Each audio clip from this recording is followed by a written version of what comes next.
Thanks, everyone. Apologies for the pause. For those of you that were on the Zoom platform here, you did not just hear my whole intro. Instead of repeating it, I will just recap. It was a really good intro. And we are now at public forum, and apologies for that. Again, I think any of you that were on the YouTube live stream or the Cal EPA stream should have heard everything. And importantly, if you need to be on the platform, get onto it, and you will now be able to hear what we are hearing as well. So with that, we are at public forum and wanted to call up our first public forum commenter. For those of you, again, that were on the platform, I see a couple of you here for public forum. We're now in the meeting and at public forum. Ms. Tien Tran, good to see you, Ms. Tran. Oh, apologies, you need to turn on the mic. Yeah. Good morning, board members. Morning. My name is Tien Tran, and I'm a policy advocate at Community Water Center. This morning, I just want to make some comments on the State Water Board's role in the implementation of the Sustainable Groundwater Management Act, also known as SGMA. We're still experiencing a drinking water crisis, and groundwater-dependent communities in the San Joaquin Valley are among the most hardest hit by this crisis. Even with the storms, over 400 households across the state reported having a dry well this year. And independent research shows that current plans, if they are implemented, could cause up to 12,000 domestic wells being impacted or going dry, which would impact 127,000 people in the San Joaquin Valley. These numbers do not include the number of contaminated wells in the valley. Communities face significant health risks when they drink water contaminated with nitrates, arsenic, 1,2,3-TCP, hexchrome, PFAS, and a whole other list of contaminants. For residents experiencing dry, contaminated wells, this is the worst case scenario, and GSAs must ensure that their plans protect drinking water users from these worst case scenarios. Basins have discussed revising their sustainable management criteria, such as minimum thresholds and creating drinking water mitigation programs. While this is a step in the right direction, these basins have not adopted these changes yet. So we call on the State Water Board to uphold the human right to water and SGMA implementation and move the inadequate plans to the probationary process. Communities in the San Joaquin Valley are relying on you, the State Water Board, with your expertise, data, and authority to protect drinking water and SGMA. Thank you for your time and looking forward to working with the board and staff. Thank you for your time as well and for addressing the board this morning during public forum and the continued engagement around SGMA. I'm looking forward to, I know, what is going to be a lot further discussion here at this board around the important work, so thank you. Next, I'd like to call up Natalie Escobar Garcia from Leadership Council. Good morning, and hopefully you can hear us now. Yeah, I can hear y'all. Can y'all hear me? Good, we can. Good morning, Right. Thank you. Good morning, board members. My name is Natalia Escobar Garcia, and on behalf of Leadership Council, I echo my colleague Tien's comments and add the following. With the implementation of SGMA, all groundwater users were entrusted with ensuring we put an end to our overdraft and achieve sustainable management of our groundwaters. As GSPs are currently written, we are concerned they are not on an adequate path to reach sustainability and that necessary actions to stop overpumping are not being taken. A recent study by Bostic et al. Shows that at 2020 sustainable management criteria, 9 to 16% of all public supply wells in the inadequate basins are at risk of being partially or fully dewatered if sustainable management criteria remains where it is currently set. If and when these wells are partially or fully dewatered, low-income communities of color will bear the brunt for inadequate SMCs, and the board will likely pay much of the financial price of implementation of drinking water solutions. This is an alarming and unacceptable outcome that the board must prevent. While some inadequate basins have begun conversations regarding changing sustainable management criteria, we still await to see if this new criteria will be protective of domestic wells and public wells, and if those changes will be accompanied by much needed demand management. We'd also like to continue to elevate the need for GSAs to proactively engage the public when addressing the deficiencies raised by the Department of Water Resources. We raised these concerns and others in our public comment letter submitted in partnership with Community Water Center Clean Water Action of Self-Help Enterprises. We urge the board to move the basins into provision as quickly as possible and provide regular SGMA updates at board meetings to ensure progress is being made in SGMA implementation. Thank you for your time, and we look forward to working with the board and staff to ensure all beneficial users and uses of groundwater are protected today and for generations to come. Thank you. Thank you, Ms. Garcia. And I'll say that we're due for an informational item just to brief, and would like to see that on this side of the calendar here. So I think we'll try to make sure that we have that discussion so as to keep updated and the pressure on the work. So thank you. I think our final public forum commenter is Dr. Gretchen Flohr. Thank you very much. My name is Dr. Gretchen Flohr. I am a published research scientist. My expertise is in aquatic ecosystems and wildlife, specifically amphibians and reptiles. I have also been working as an environmental consultant for the last 30 years. And I most recently served as the elected director for Division 4 of the North Yuba Water District. I'm here today to speak to you and to urge the State Water Resources Control Board to consider making some changes that would ultimately allow South Feather Water and Power to acquire North Yuba Water District. And the reason that I'm asking for this is that we live in a time of global climate change.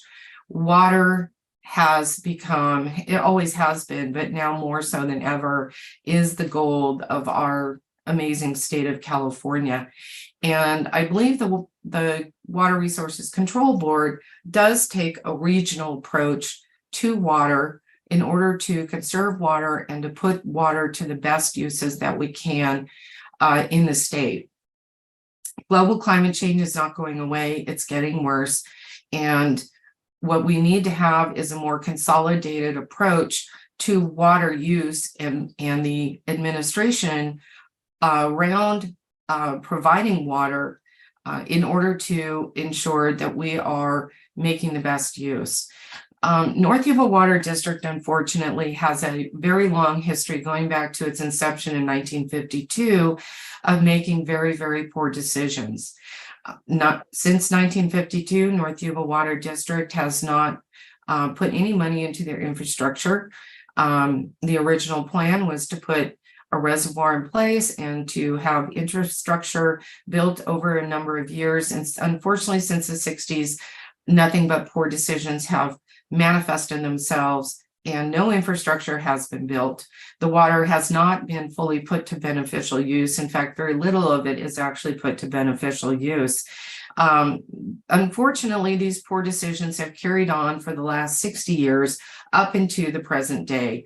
And as of today, we have a board that refuses to listen to expert advice. They have been working on a couple of projects.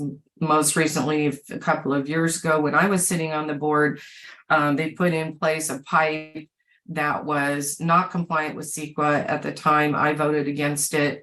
The board didn't listen. As the lead agency with no oversight anywhere in the state, they're able to simply call things categorically exempt and put in place pipes wherever they want to with no accountability, and only lawsuits stop that.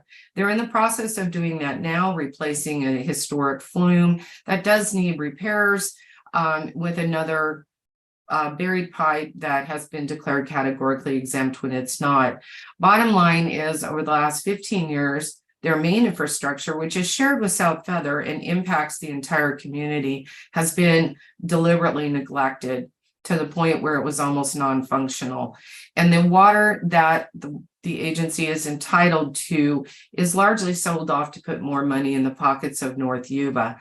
The agency has shown itself in a 60-year track record unable to actually build infrastructure, to build to a vision that has a more regional solution to it. And therefore, I'm here to urge the board to consider what the board has done with some of these other smaller districts and consolidate them with a larger district that has the community vision, the regional vision to look at water from a watershed approach and a regional approach, rather than having one tiny little water district that has a total of approximately 840 customers be a barrier to the region for the rest of this water. So I'm asking the board to really look at that history at North Yuba. The history bears out. Permits were provided with certain conditions. The conditions have never been met. It's been over 60 years. It's time to take that water back and apply it to a regional solution. Thank you so much for listening. I appreciate your time. Thank you, Dr. Floor. Appreciate you addressing the board this morning and your concerns here. Believe that wraps up public forum and appreciate everyone's time. And now we can move on to board business. First item was adoption of the board meeting minutes from the September 19th and 20th board meeting. Looking to my fellow board colleagues if there's any adjustments to the meetings, and then otherwise entertain a motion. I'll make a motion to adopt item 1. I'll second. Thank you. A bit of a nail biter. Clerk, can you please call the roll call vote?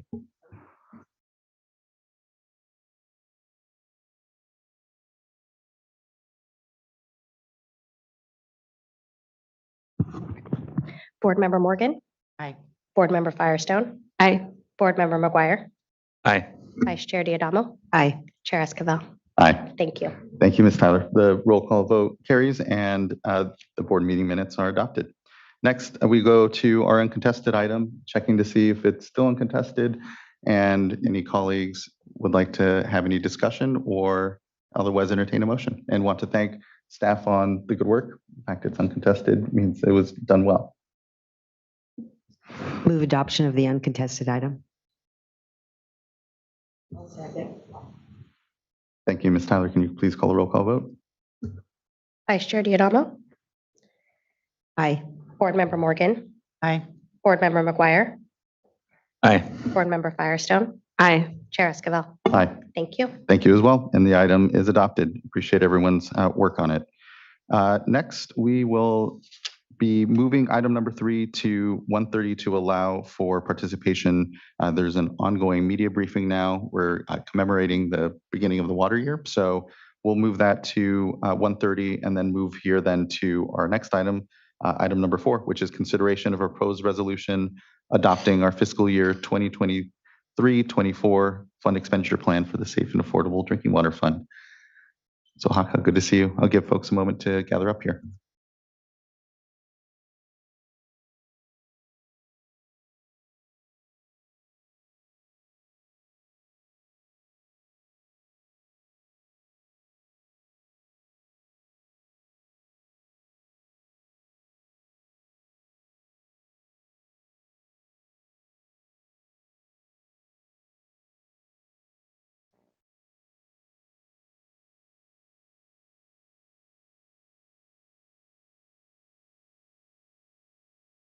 Good morning, Chair Esquivel, members of the board. My name is Jasmine Oaxaca, Supervising Engineer over the Safe and Affordable Drinking Water section in the Division of Financial Assistance.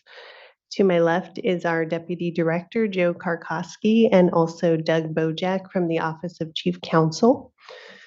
Today, we are asking the board to consider adoption of the fiscal year 2023-24 fund expenditure plan for the Safe and Affordable Drinking Water Fund. And before I get started, I did want to take a moment to acknowledge my team and colleagues who work on the SAFER program. Some of them are here in the audience today. But there's been a tremendous amount of work done across the program from the Division of Financial Assistance, the Division of Drinking Water, the Office of Public Participation, and the Office of Chief Counsel. Next, please. First, I wanted to refresh everyone on what funding sources we're talking about when we refer to the Safe and Affordable Funding for Equity and Resilience Drinking Water Program, or the SAFER program. This includes all funding sources that the State Water Board administers that can fund drinking water projects. These range from capital planning and construction projects to non-capital projects such as interim water supplies, emergency repairs, technical assistance, administrators, and operation and maintenance or O&M funding. The SAFER program's funding sources include various general fund appropriations for drinking water infrastructure, addressing per and polyfluoroalkyl substances or PFAS, and other urgent drinking water needs. Highlighted at the top is the Safe and Affordable Drinking Water Fund, created in 2019 through Senate Bill 200. The SAFER program also includes drinking water bonds like Prop 1, 68, and 84 from past years, and portions of the Drinking Water State Revolving Fund, DWSRF, principal forgiveness, and also newer funding pot for emerging contaminants. Next, please. This slide shows all the funding sources we currently have available for the broader SAFER program to go towards drinking water projects. In total, around $773 million is anticipated to be available for use this fiscal year from the Safe and Affordable Drinking Water Fund, plus the other complementary funding sources. At least $635 million will be available for capital projects, though some of these funds are limited for certain project types, such as those addressing emerging contaminants. Next, please. These are our proposed priorities for the SAFER program this fiscal year, which is similar to past years, and we will continue to focus our efforts on small disadvantaged communities and low-income households. Some of the language describing the priorities has been updated, shown as highlighted. We added water systems relying on bottled or hauled water in the past 3 years, and also added some specificity to the consolidation priority to include state smalls and domestic wells located near water system boundaries. Next, please. These are our proposed targets for the new fiscal year's appropriation of $130 million for the Safe and Affordable Drinking Water Fund in particular. Overall, we propose $113.9 million to go towards projects, with $15.9 million for interim water supplies and emergencies. We also carry forward an amount of $23.5 million for these projects from prior fiscal year appropriations. We target $15 million for technical assistance, $30 million for administrators, $3 million for planning, $20 million for direct O&M support, and $30 million for construction. We also have $1.5 million for contracts, for example, data management investments, and an estimated $14.6 million for staff costs, and this includes both personnel for both administrative and implementation of tasks required by SB 200. So this totals $130 million or $153.5 million, including the amount reserved from prior fiscal years. Next.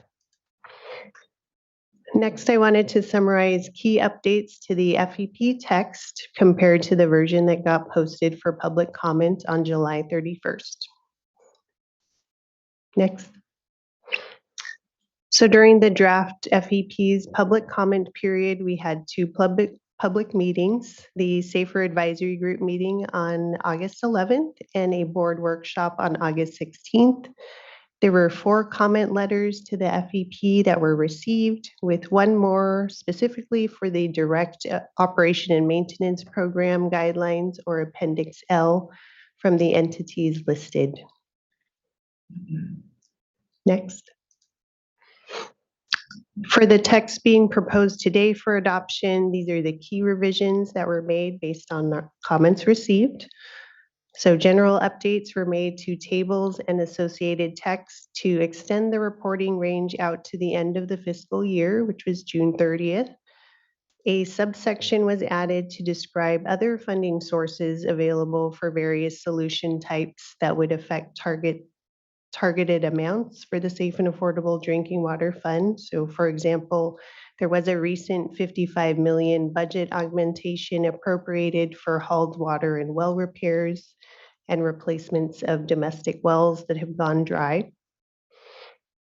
For the direct operation and maintenance program text and appendix, some clarifications were made to add technical, managerial, and financial assessments to the conditions for funding by the streamlined statewide prioritization process to state that funding will help lower water rates down to 2.5% of the community's median household income and establish an operating reserve. And lastly, to relabel tiers 1 and 2 to be called groups 1 and 2. Next. We did receive comments regarding the potential impacts of the proposed hexavalent chromium maximum contaminant level. And while this was not addressed in the FEP text, there was an economic feasibility analysis that had been done as part of the rulemaking's initial statement of reasons.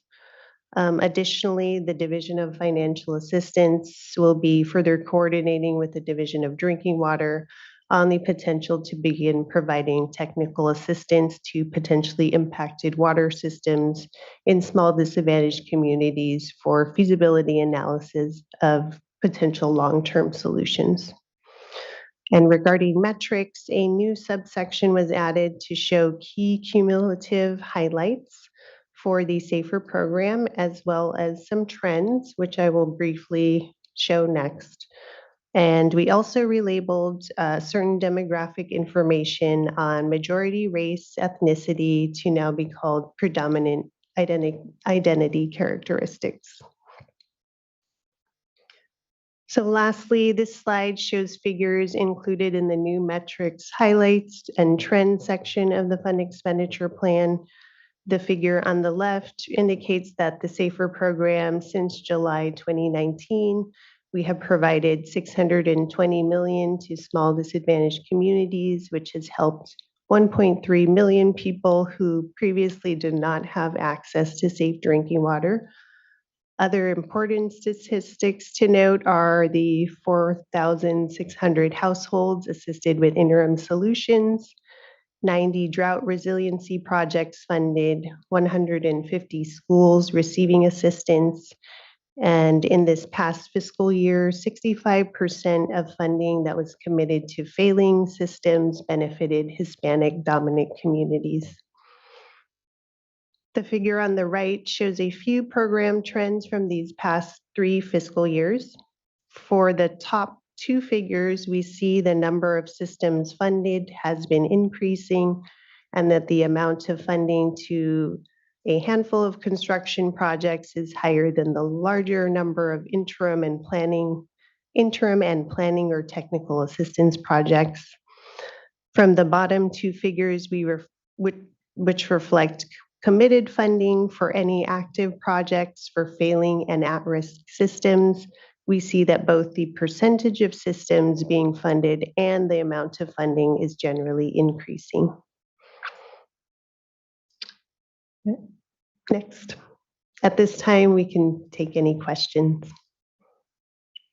Just incredible, thanks. Each year, I know we have the fund expenditure plan discussion and the work. I'm thankful for the iterative nature of the plan. I mean, it mirrors the iterative nature, I know, of the discussions we have on the state revolving fund and other important funding programs.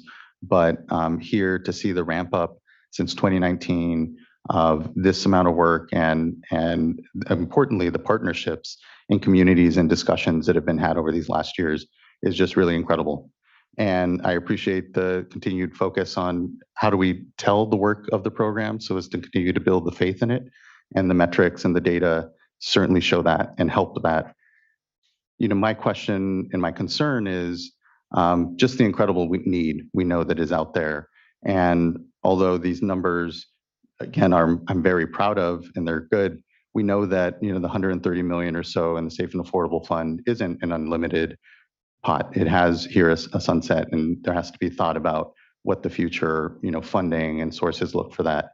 But as we know on this dais and, nationally as well, is the state revolving funds are taking a hit due to the way earmarks are being handled. And, not to, cast judgment on the merits of earmarks or not. There are a lot of great projects amongst them, I'm sure, and no, but importantly, it does erode the resources we have. And, I know Mr. Karkowski was so good recently to highlight, the 20-year need that US EPA is identified at, $86 or $83 billion. And, we know what our funding capacity is in the SRF, and it's trending in the wrong direction. And it leaves me concerned around this work. And so, I guess less question and I guess more just commentary from the dais here. But, how I guess we just need to continue to keep that in mind as we tout the successes and here, yes, adopt another fund expenditure plan and the importance of it. But it does start to create, out year obligations essentially with some of the financing we're doing and technical assistance and building this pipeline, which we see, as we know, as this program was started, that pipeline of projects to construction wasn't there for our communities. The technical assistance, the funding, the capacity to be able to get a project to construction funding means that there's something of a lag here. And so I guess, again, it's just comment from the dais as, wanting to make sure that as we look at the number of systems and the amount of money going out, we're also keeping in mind of, that exponential need that we continue to see out there amongst it. And I guess the question is, how best do we continue to capture that in some of our programs so that we can continue to be successful as we engage with the legislature or others that, we're at a real critical moment and a lot of great progress and, and fortunately, decades and, to your generational need that we're finding in so many communities. So. Board Member McGuire. Yes, thank you for that comment. I agree with you. We have huge fiscal challenges. We all want to realize the human right to water for our state, and for all these water systems are very deserving of safe drinking water and should be able to provide it for their residents, their customers. And so it's hard to hear the needs out there. Yeah, I agree. Thank you, Mr. Karkowski, for sharing that study. And for me, it seemed realistic. And I know the needs out there are significant. Our own needs assessment shows that. And it's really only a small fraction of what's to come.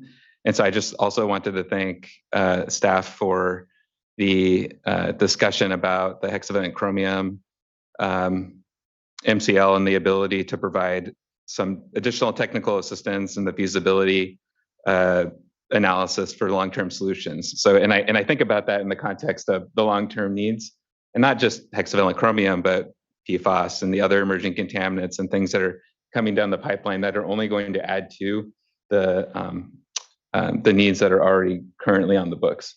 So I think it's really going to come down to some tough choices and tough discussions about priorities when we have limited funds, when we have so many water systems that are in need right now today, just to meet the standards that we currently have.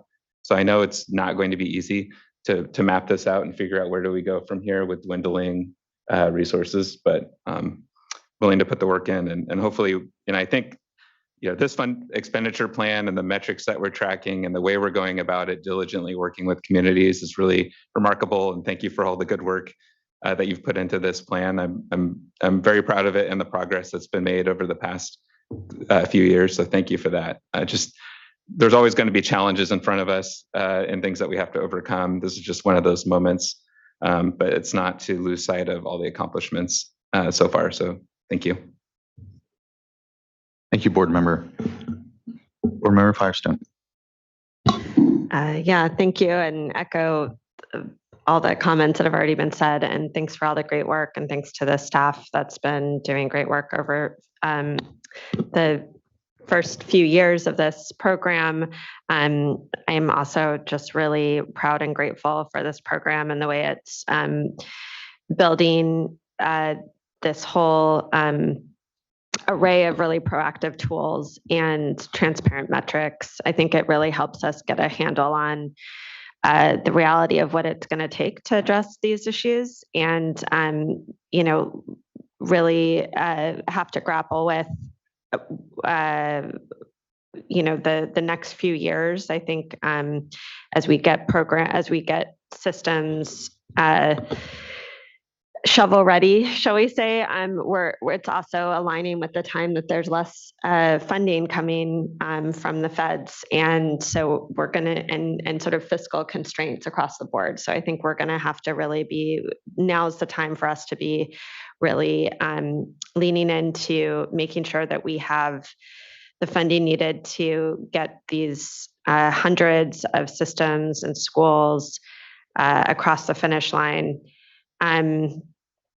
Really appreciate the priorities, and I think the ability to see how this type of program really is investing in those communities that have been disinvested in, that don't have the resources to address these issues, and are really creating. This is truly proactively ensuring we're trying to address racial equity challenges that we have across the state in terms of access to safe drinking water. So I just appreciate the really good work. I think it's sobering, and I look forward to kind of the next work ahead. And I guess lastly, I'll just say I was fortunate to go. Joe Karkowski was and some other folks, but Joe and I got to visit some of the systems in the Valley a couple weeks ago that had benefited from some of these funds, and a school that's hasn't had safe drinking water for their kids for a long time.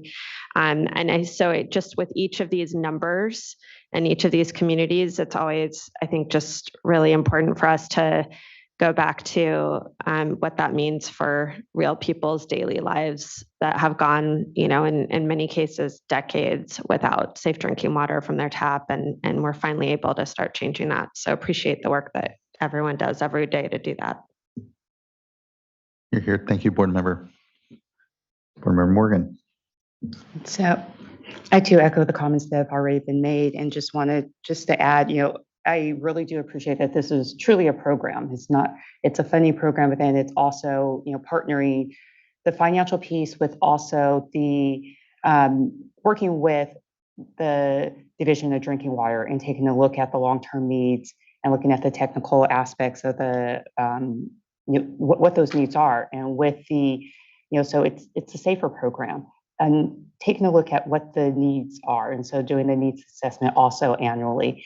And with that, looking at, hey, so here's the funding that we have, and looking at prioritizing those and doing the needs assessment and saying, here's the at-risk systems, here's the failing systems, and working through and partnering that with the needs assessment and those long-term needs, and looking at the systems. And so being proactive versus reactive to just the systems that come to us for funding. And with that, we're taking a look at the funding piece today and looking at the wonderful progress that has been made. And so just as we're looking at that, also take a look at that partnership of the full program of, hey, here's the great progress that we've made with our funding, which we really do need to continue to highlight more and more. And then taking that other flip side of how much more is needed out there to really achieve the human right to water. And so those two pieces coming together within this program really is, to me, just that change, that shift that we've seen over the last couple of years of looking at a full holistic program versus just, hey, what systems come into us, and that's what we know. We're really looking at reaching out, education, and being proactive about what is the true need within California, and having that understanding and projecting out what is that need and what is also that funding need to achieve the human right to water. So I just want to say thank you to the program as a whole for really having a good holistic program in place and us then being able to be more proactive about our communications on here are our achievements, and then also here is where we need to go. So that now we can communicate and hear from advice. We can say, hey, we are going to have a shortfall in the future, and how can we be more proactive about how to keep our program going? And we can have that more holistic conversation. So thank you. Totally agreed. Thank you, Board Member Vice Chair. Yeah, just quickly, thank you so much for the good work that you all do in coordination, as Board Member Morgan said, with the Division of Drinking Water. And it's a rare opportunity in government to see in a short period of time such progress. And it's just really, I feel honored to be serving on the board during this very critical time. The only piece that I would add is that I see these materials constantly improving in terms of that important communication piece. And that's going to be so important as we move forward to communicate with important voices for us that can help us obtain additional funding and, of course, ongoing funding. We can't assume that at the end of the 10 years that we're going to receive funding, through the state. So just encourage that critical piece of not just the documents, but working with the Office of External Affairs on communication, in particular, where we have opportunities to get out in districts during ribbon cuttings and that sort of thing. Thank you. Great points, Vice Chair. And, for me, the data components of all of this have been just incredible to see. And it's what's allowed us to see our communities in the, complex, challenges that they face for the first time, I feel really. And to, Board Member Morgan's point, it's about the intentionality that we're able to then, execute with that data that is, I think, the effectiveness of this program. So just thanks incredibly. And I think we have here, we don't have any commenters, I believe. So I think unless there's any further board discussion, we could be ready for a motion. I will happily make a motion to adopt item 4. A second. Ms. Tyler, can you please call roll call vote? Board Member Morgan, Aye. Board Member McGuire, Aye. Board Member Firestone, Aye. Vice Chair Diadamo, Aye. Chair Esquivel. Aye. Thank you. Thank you as well.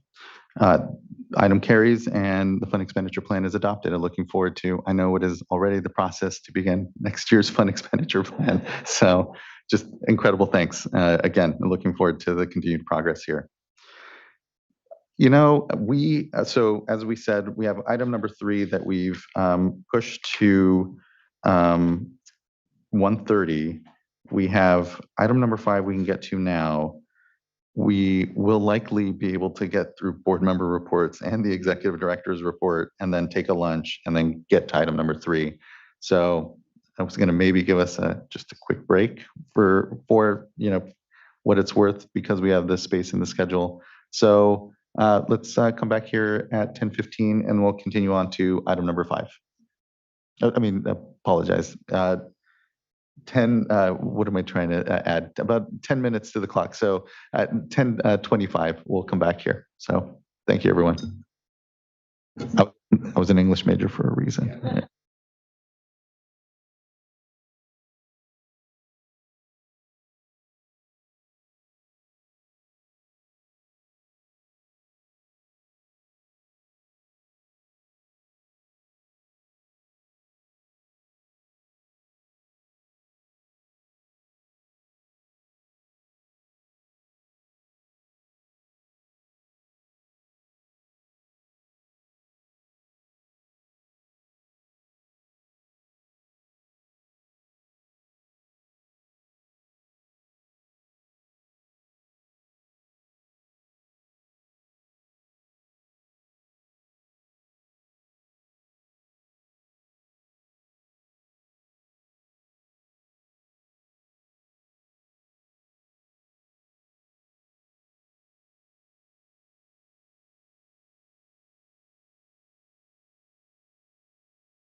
All right, everyone. Thank you for the break.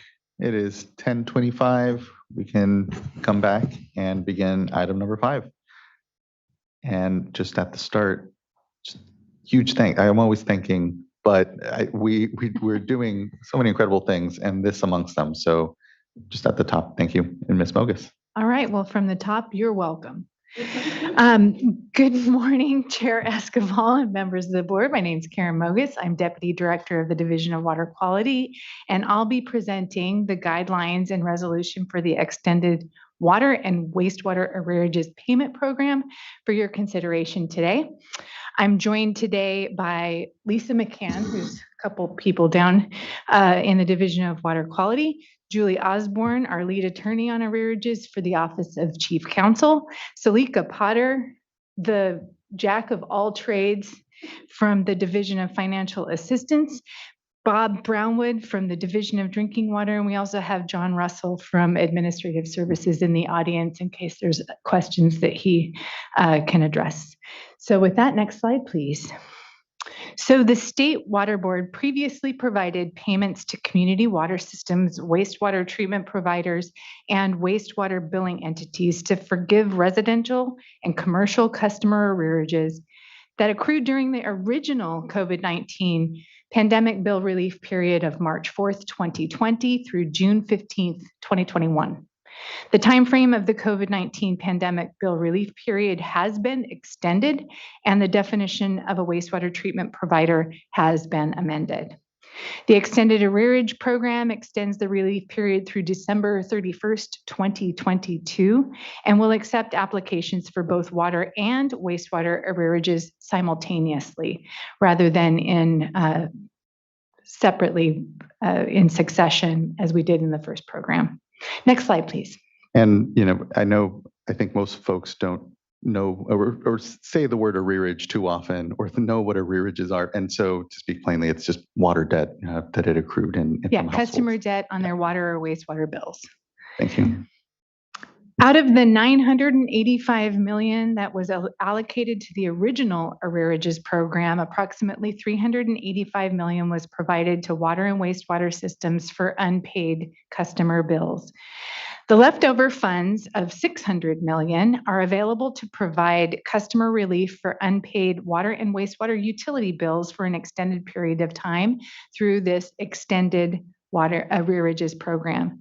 The guidelines before you for consideration today describe the program eligibility and participation requirements and provisions for approving and issuing payments of funds. Next slide, please.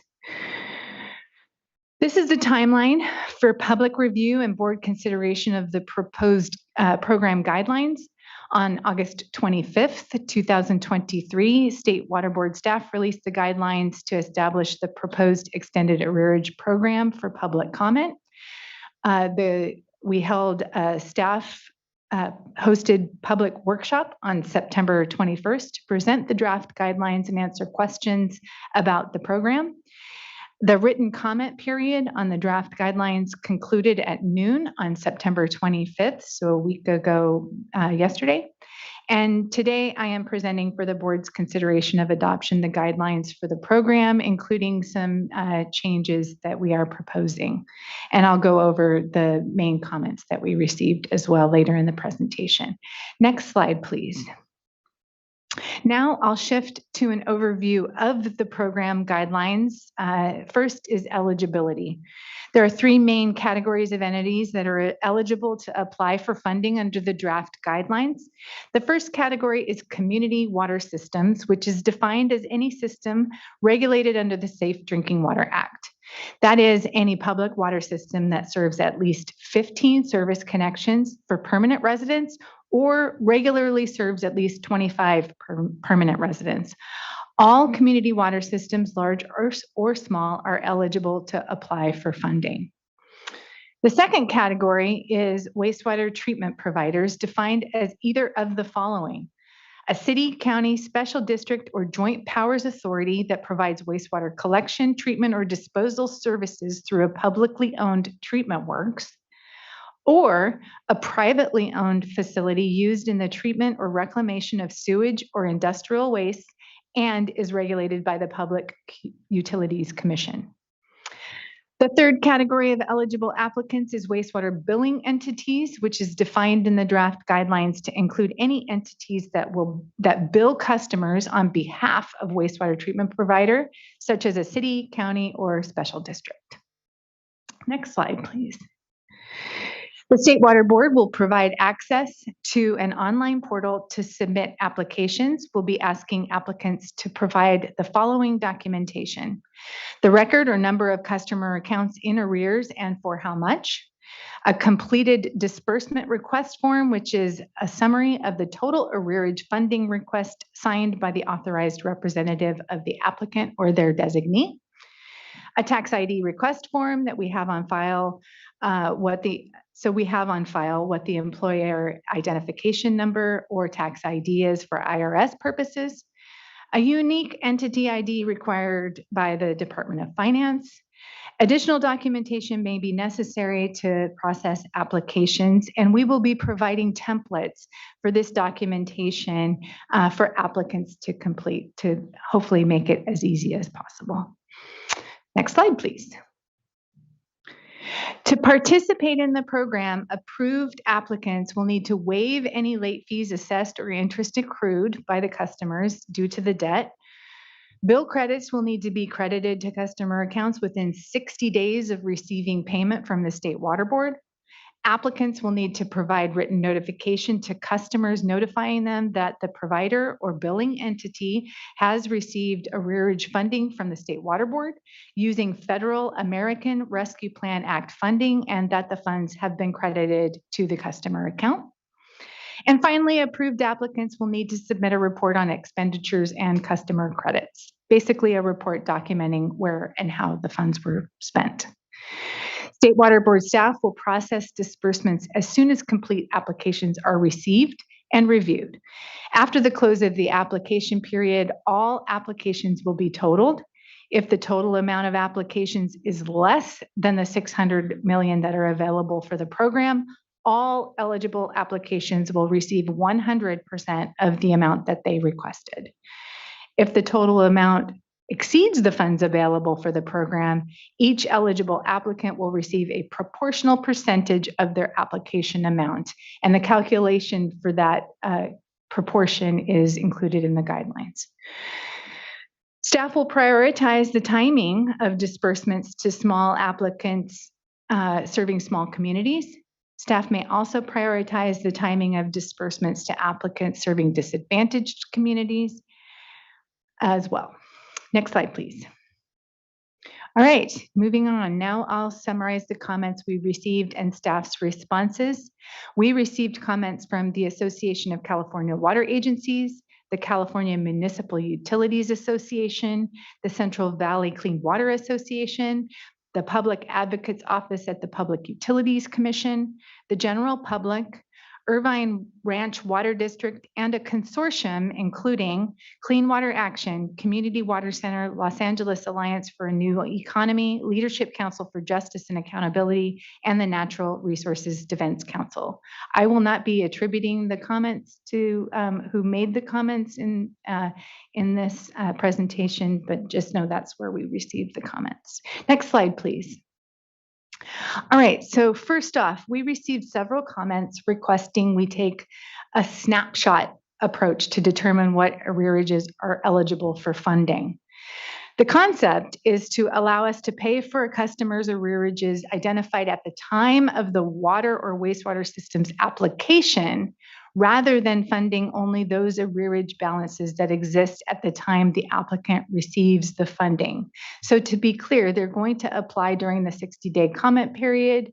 We will have time to identify whether we have enough funding and if there needs to be proportional allocation. And then from there, so it's going to be a few months, maybe 2 months or so between application and them receiving the funds. So customers may have made some payments since then. This would have benefited those customers who did make some payments in the intervening time from the system's application to receiving funds from us and crediting accounts. We tried really hard to do this. We bent over backwards to try to figure out a way to fund this. But upon consultation with the Department of Finance, it was determined that the U.S. Treasury guidance only allows for payment of balances. For our program, per Finance's determination, that means we can pay for arrearages within the eligible period that show as a balance at the time the water system credits the customer's account. Unfortunately, this means we'll not be able to make the requested change to our payment methodology, and we'll follow the same approach as our previous programs. Several commenters also requested that enterprise revenue shortfalls be eligible for funding. You'll note that the state statute authorizing the extended arrearage program did include enterprise revenue shortfalls as eligible for funding.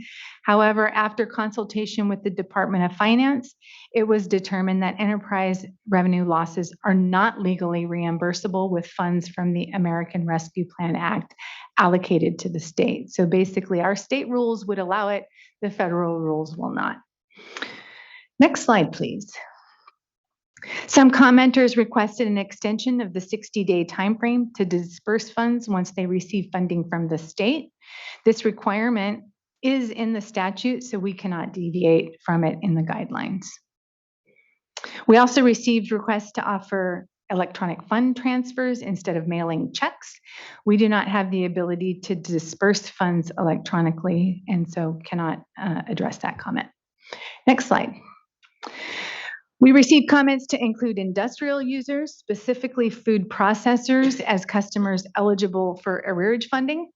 Industrial users are not eligible for funding. The arrearage statute only provides funding for residential and commercial customer arrearages. We've defined commercial broadly in the guidelines, but industrial customers are a different class of customers and cannot be funded under the arrearages statute. We received comments requesting that we reimburse small community systems for the full amount requested, even if there are not enough funds to cover all eligible applicants' requests. Per the statute, as I mentioned earlier, if there are not enough funds to cover 100% of the requests, we must allocate the funds proportionally to both water and wastewater systems and their customers. If we prioritize funds for small disadvantaged communities, then disadvantaged communities within service areas of large systems would have lower priority than similarly disadvantaged customers within service areas of small communities. And for what it's worth, we also don't think that we're going to get requests that exceed $600 million. So I think the point will ultimately be moot. Next slide, please. Many commenters identified the need for coordination with the Low Income Household Water Assistance Program, or LIWAP, which is administered by the California Department of Community Services and Development, or the CSD. The LIWAP was extended to December 2023 and continues to accept applications from individual customers for water bill arrearages. As a result, customer arrearages may be covered before a facility receives funds from the Water Board's program. So there's some overlap between our application period and LIWAP's continued operation. So we encourage applicants to notify their customers that they're participating in the arrearages funding program and to not pay their bill. We also confirmed with CSD staff that LIWAP funds provided to a water system for a customer will remain with the customer's account after our program credits arrearages. So they don't have the same constraint that we have, and the LIWAP funds will roll forward as credits for future bills. All right, next slide, please, which is the change sheet. So I will guide you. We had a number of changes throughout the document. And so rather than giving you a bunch of different changes, I'm going to just walk you through the redline version of the change sheet really quickly.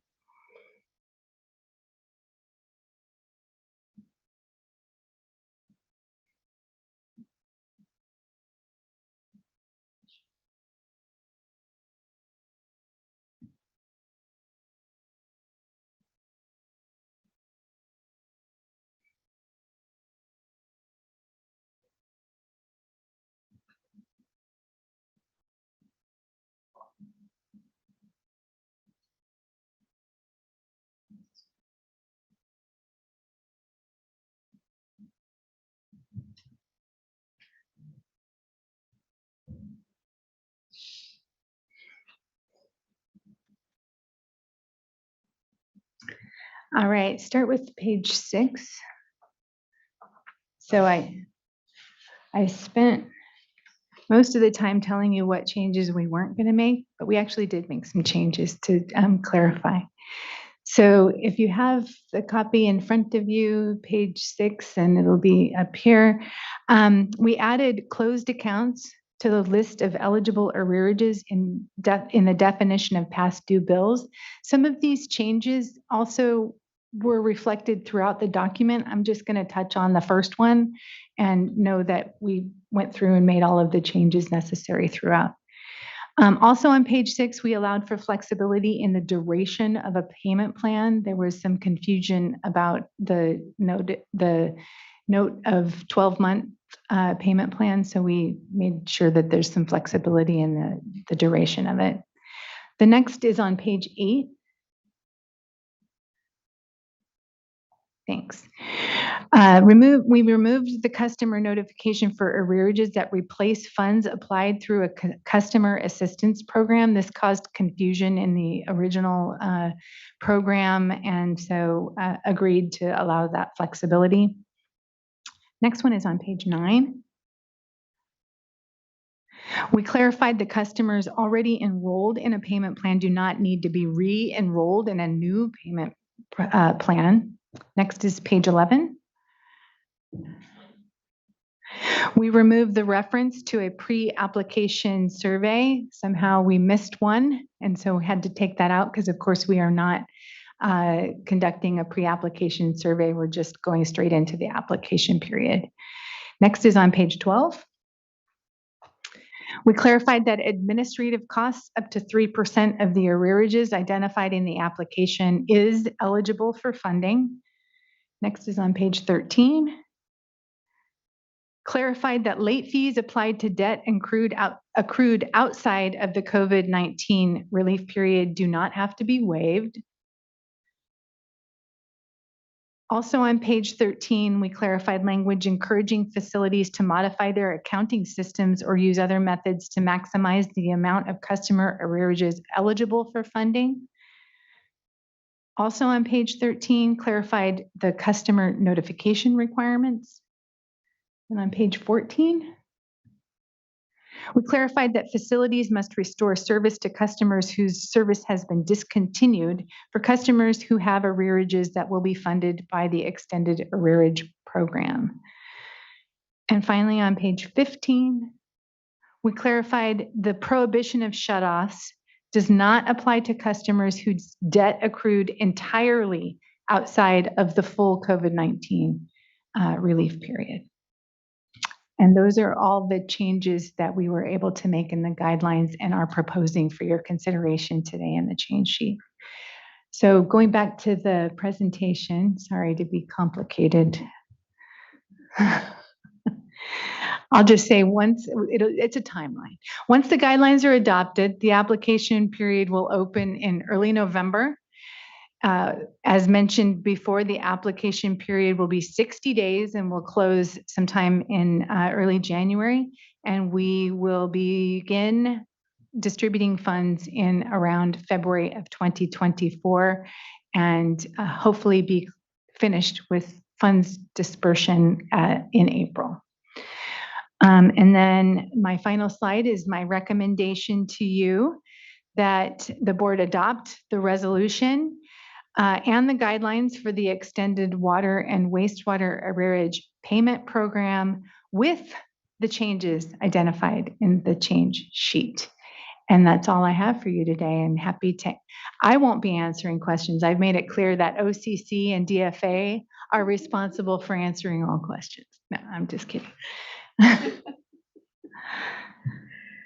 Thank you. And just not lost on me how just nation leading this work is and how complicated it is. So no need to apologize about being complicated. The work itself is very much so, and it's reflective in the discussions. And I just want to thank the advocacy that's gone on from the systems and the engagement from board members and everyone on the work to try to maximize as much as we can the dollars getting out the door. And we saw certainly with the first round things that we learned and improved here in this one. And just appreciate really shaking out all the opportunity to get as much benefit out to communities and out to households as possible. Again, we don't see this sort of ability to touch so many accounts and so much benefit, and in the nation anywhere. And so, just thank you for all that leadership amongst it. I don't have any questions here. I'm looking forward. I think we have a couple of commenters, but don't know if any board members want comment or question. Board Member Firestone. Thanks, and echo everything you said. And just this is a huge amount of work on, and I think again, reflection of how successful the first round was and the learning that we did, and how I think just great engagement by our staff and all the parties trying to sort through what's possible and how to make this effective, even more effective. There's a number of things that I know we were hoping for that didn't work out, including the snapshot, like you said, but also in terms of enterprise revenue shortfall. There's I think we're all anticipating that if we, or as we implement this as proposed, we'll end up leaving some money on the table, unfortunately. And I think we also know there's a lot of folks in need. And so I know everyone's been trying to figure out what we can do to maximize the amount that our ability to get money to customers. On the federal side, the restrictions on enterprise revenue shortfall seem to be that the money has to go to customer accounts and can't go to the water system. And I just would, I know we've really tried to explore that as best we can. I really would like us to, and maybe this is also kind of appealing to stakeholders that have been involved too, but for us to look at, are there opportunities to identify strategies where water systems could apply for revenue shortfalls, but restrict that to customer benefits rather than putting it back into their main kind of general fund streams in order to address whatever federal restrictions there are. I think we're at a point where we need to move this forward. I don't want to hold this up. We don't have a great option to do that right now. But I do think we have time before, this money needs to be spent, and some really good, creative, dedicated thinking to figure out how we can make use of really unprecedented funding for this that does not come easy to be able to be used for customer accounts. I think is something we all really need to be putting everything we can into. So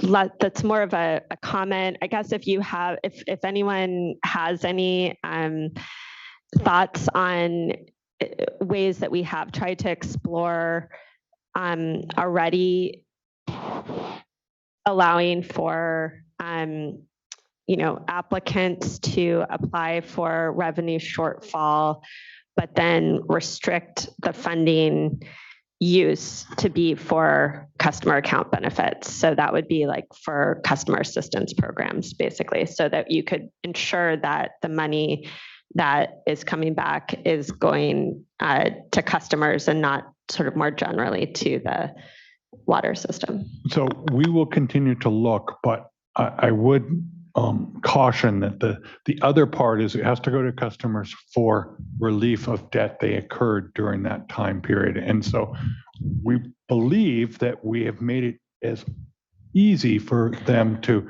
apply everything they can to any debt that occurred, but we can't provide it as assistance for non-debt to the customer. And so that becomes the problem with the applying shortfall to the revenue shortfall to the customer's account if there isn't a debt there to be covered.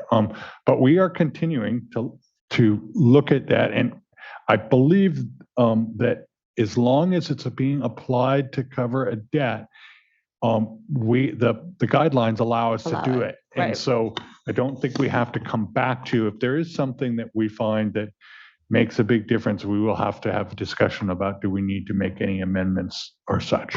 Yeah, no, thank you. And I know I think everyone's been trying to be very clear that we're trying to be as broad as possible in interpretations here. So great. Well, I look forward to hearing any commenters and just, I think, continuing to engage on this to try to make sure we get as much money out as we can to folks that need it. So appreciate it. Thank you, board member. Seeing no other comments, we can go to our first commenter, who will be Danielle Blassett-Hayden from California Municipal Utilities Association. Good morning. Good to see you. Good morning. Good to see you as well. Good morning, Chair and board members. Appreciate the opportunity to speak today. Danielle Blassett-Hayden with the California Municipal Utilities Association. CMUA has been a supporter of the Arrearages program since its inception. It has truly made a difference in the lives of customers throughout California. We appreciate all of the board's work to implement the initial program and are especially grateful for the continuation so arrearages can be covered until December 2022 using leftover funds from the original allocation. Board staff have been open and transparent in discussing the updated guidelines with us, and we appreciate the quick development of the guidelines document. We support the revisions released late last week and appreciate the inclusion of some of our feedback. The main open issue for our members is allowing for water systems to use the snapshot approach for calculating arrearages as noted in the presentation. We understand the potential limitations with this idea and really appreciate the staff considering it and trying to make it work. Lastly, we appreciate Board Member Firestone's comments and would be happy to work with the board on some creative approaches to drawing down additional funding if that's possible. Thank you for the opportunity to speak today and for all of the work to get the program up so quickly. Thank you. Your engagement has made a huge difference in all this, and really just appreciate there's the feedback, the technical engagement, and making this program the success that it is. It is not unnoticed and really appreciated. So thank you. Next, I'd like to call up Emily Lamb with the San Francisco Public Utilities Commission. Good morning, members. Thank you for this opportunity to comment. My name is Emily Lamb. I'm the Deputy Assistant General Manager for External Affairs for San Francisco Public Utilities Commission. I want to first just thank the board and all the staff for the tremendous work they've done. Obviously, they had to drop everything to put QUAP 1.0 up. And I know we were one of the advocates amongst many to try to get this extended. And I recognize it's a lot of work. And you have to assign staff to do that work. And I just want to say how much we appreciate it, given that this will help. We have not started shutoffs. And so this will help, I think, avoid shutoffs for thousands of our customers. And so I just wanted to put that out there as like a real life benefit to being able to draw this dollars down. So not just for the financial health of our agency, but really for the benefit of our customers who will be able to keep their water service on because of the arrears relief they will get from this program. I just also want to quickly comment that we, amongst others, also were advocating for the snapshot approach and as well as being able to draw enterprise revenue shortfall. So thank you, Member Firestone, for bringing that up. We're happy to sit down with folks to try and see how we can work that out, and are definitely up for partnering on that as well. Thank you. Thank you, Ms. Lamb. Appreciate your leadership and engagement around all this. This program and affordability writ large, it's really appreciated. And thanks for continuing to advocate for your customers amongst us and the leadership on no shutoffs. You know, it's not lost on me, you know, the real narrative here is one of the state stepping up, putting in a shutoff moratorium, understanding that there, you know, because of the economic downturn and the complexity of the challenges of COVID, there was a need to be able to accompany that incredible policy shift with preserving people's connection to public health in that critical moment to then the financial need that was definitely accruing as part of it. And I know the number of systems are continuing to lead in that space, and among them SFPUC, so I appreciate that. That brings us to the end of our commenters here, and look to fellow board colleagues if there's any other discussion. or comment?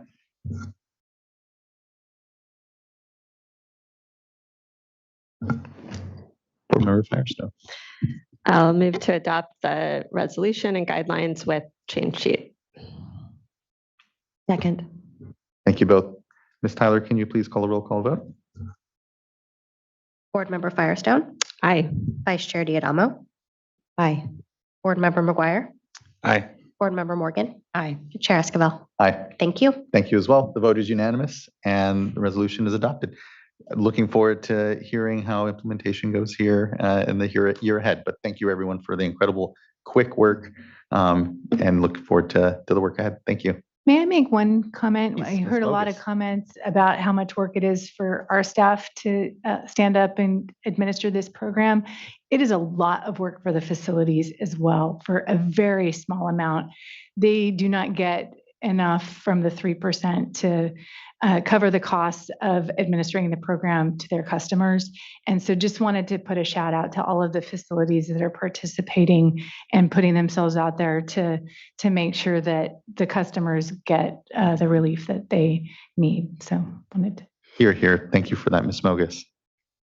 Let's now then move to, we can just move to board member reports if we want to just get those done, and then we can have ourselves an extended lunch. Who would like to kick us off on reports? I can start. So on September 22nd, I was down in Southern California, actually took a trip through the high desert area of the state that I haven't spent a lot of time in. And so I was able to just see some of the facilities that are down there and just get a better understanding of the drinking water and wastewater needs. And just the challenges that are presented in the area. So that was a good trip. On the September 25th, I was down in Tulare County. And so saw Tulare Lake and how it's receding and just the impacts and the continued challenges in the general area down there. So another good day spent out. Then on the 27th, I joined Board Member McGuire at the Pure Water SoCal for the celebration of the Bureau Recommendations Title 16 grant award of $30 million. And I finally got to tour the facility, so I was happy to finally get out there, see the facility. And that's just an example of local, state, and federal funding and just partnership just coming together to see a project, come to fruition. So that was a good day to just get out there, finally see the project and, see the Bureau's contribution to the project and to celebrate that. So that concludes my report for this time.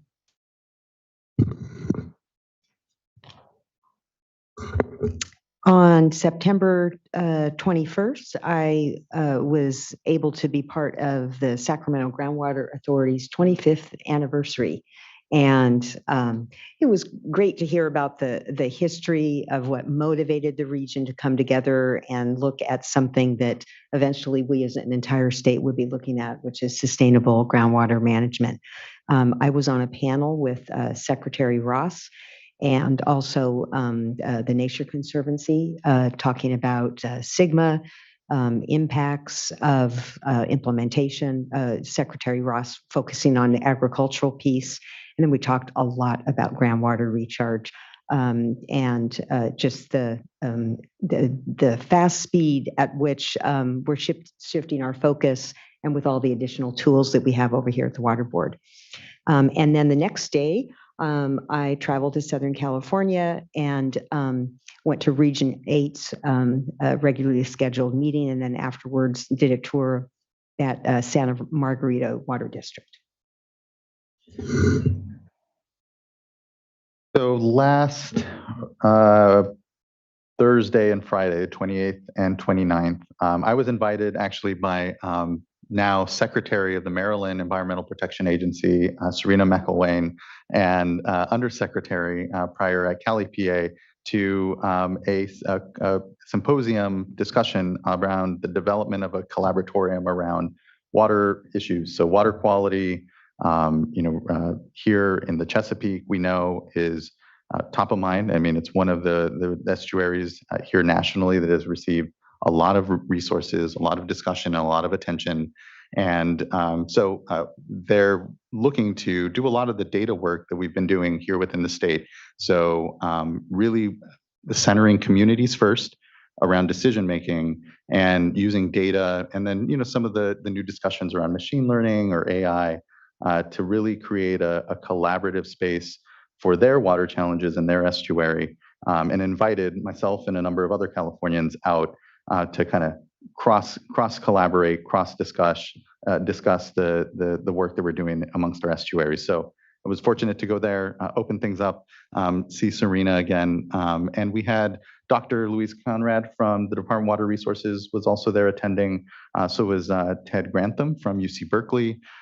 We also had Steve over from the Interagency Ecological Problem, IEP, and it was a good opportunity for all of us, even in California, to be out there, to be thinking about the work that they're trying to accomplish in the context of ours. And so it was good to really connect with everyone, hear about the different projects that we all have in common, and connect a bit. And so the prior days to that, I was in DC for a bit because I was out there for a personal reason the prior weekend.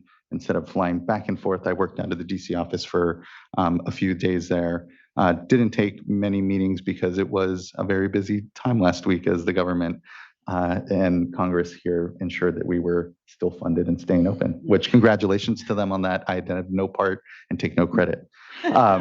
So all that to say, it was a good week to be out there nonetheless and connect with some colleagues, and here connect with our colleagues in Maryland. And there's opportunity for further follow-up on that. So I'm looking forward to those discussions.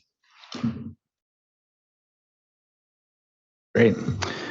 So last week, thank you, Board Member Morgan. It was fun to be down there at Soquel Creek Water District to see indirect potable reuse in action, and they're making good progress on the construction of the plant and should be done, I think, sometime next year. So it's exciting, a huge investment on our part, huge investment now from the Bureau of Reclamation. So just really happy to see projects like this move forward. We need more of them. And this is just one of many in the works, I know. So that was Wednesday. Then on Thursday and Friday, I was with another board member. I was with Board Member Firestone, and we were up in the Scott and Shasta River watersheds and had a chance to spend some good quality time with a lot of folks up there, with the tribes, the Karuk, Yurok, the Quartz Valley, with the water users, the Agua Coalition. So Thursday was mostly focused on a tour of the Scott River watershed with the tribes, and got a good sense there for the issues from their perspective. And for me, it was my first time to the Scott River Valley. So I know some of the other board members have made a similar trip. So it was good to see, kind of get the lay of the land and really understand what's going on there a little bit more in the inner workings. In the evening, we had a meeting to learn more about the Farmers Ditch project, which is really interesting because it's a collaboration with the Yurok tribe and the Farmers Ditch Water Company, and Cal Trout also involved with that. So they were, I think just that day, they had walked the area where the project's going to happen and talked about some of the, how they were going to focus on achieving co-equal goals of improving habitat and also water supply reliability. So I think they're still in the development phase for the project, but it's encouraging to hear about some of these partnerships continuing to develop.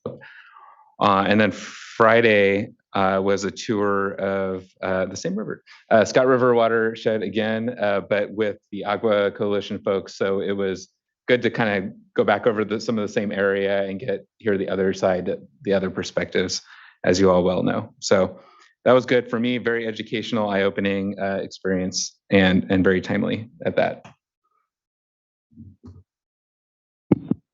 Yeah, I was able to obviously do those 2 days, which were incredible. And on Wednesday, went up a little earlier and got a tour of Shasta Valley.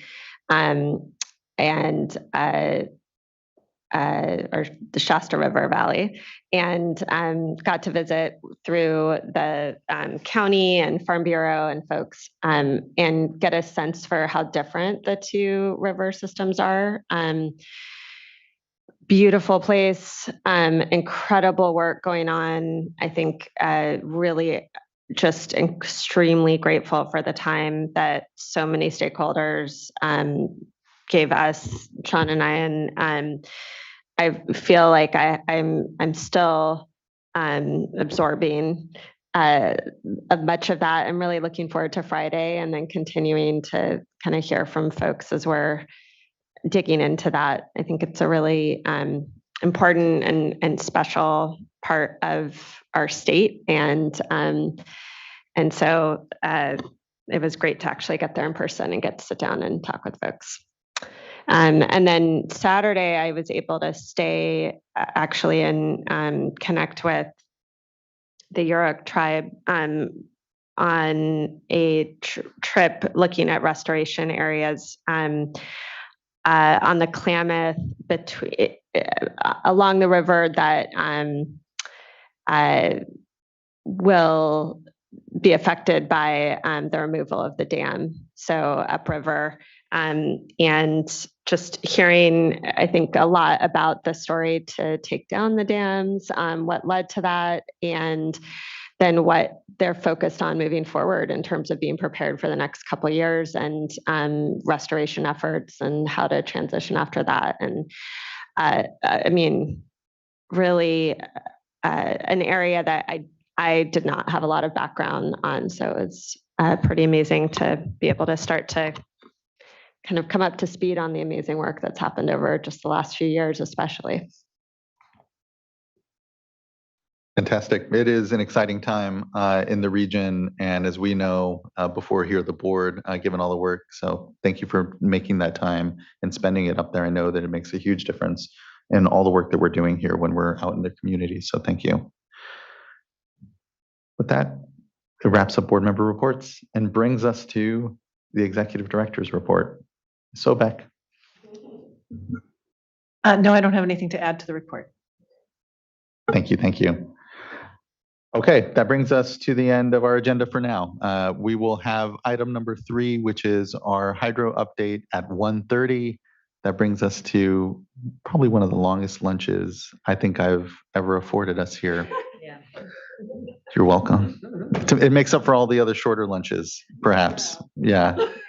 Just don't expect this tomorrow. No, so we will be in recess until 1:30, and we will continue with item number 3. Thank you, everyone, for the productive morning. Looking forward to our hydro update. Thank you. See you at 1:30.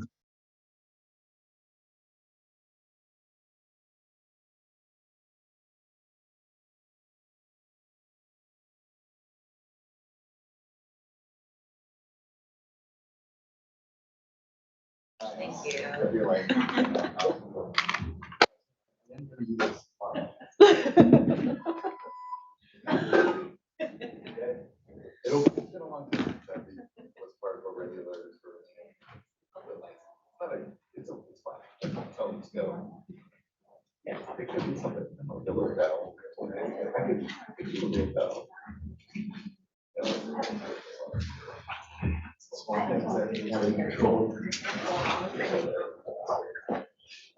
The play on music? Yeah. Yeah, a little orchestra. So, yeah.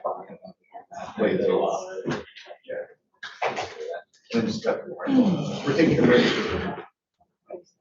All right. Well, very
Yeah, no problem.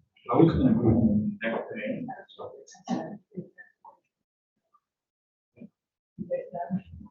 For moving. We'll move out.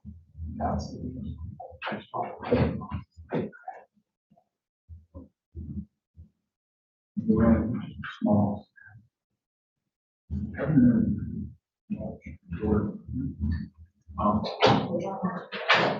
Pretty big things that we have.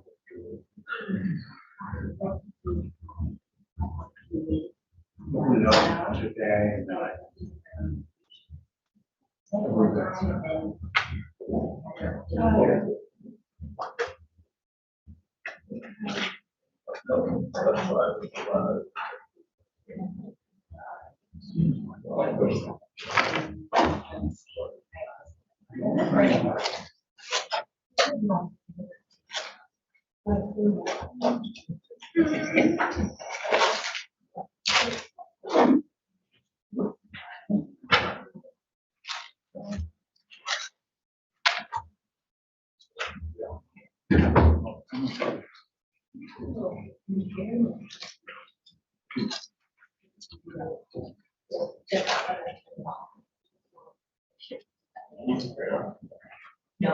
Yeah, exactly. And I'm not mad about it. Right. Did someone say we were recording? No, they didn't, but it's on my list of things to verify.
All right, everyone, it's 1:30. I hope everyone had a nice extended lunch and didn't get too used to it.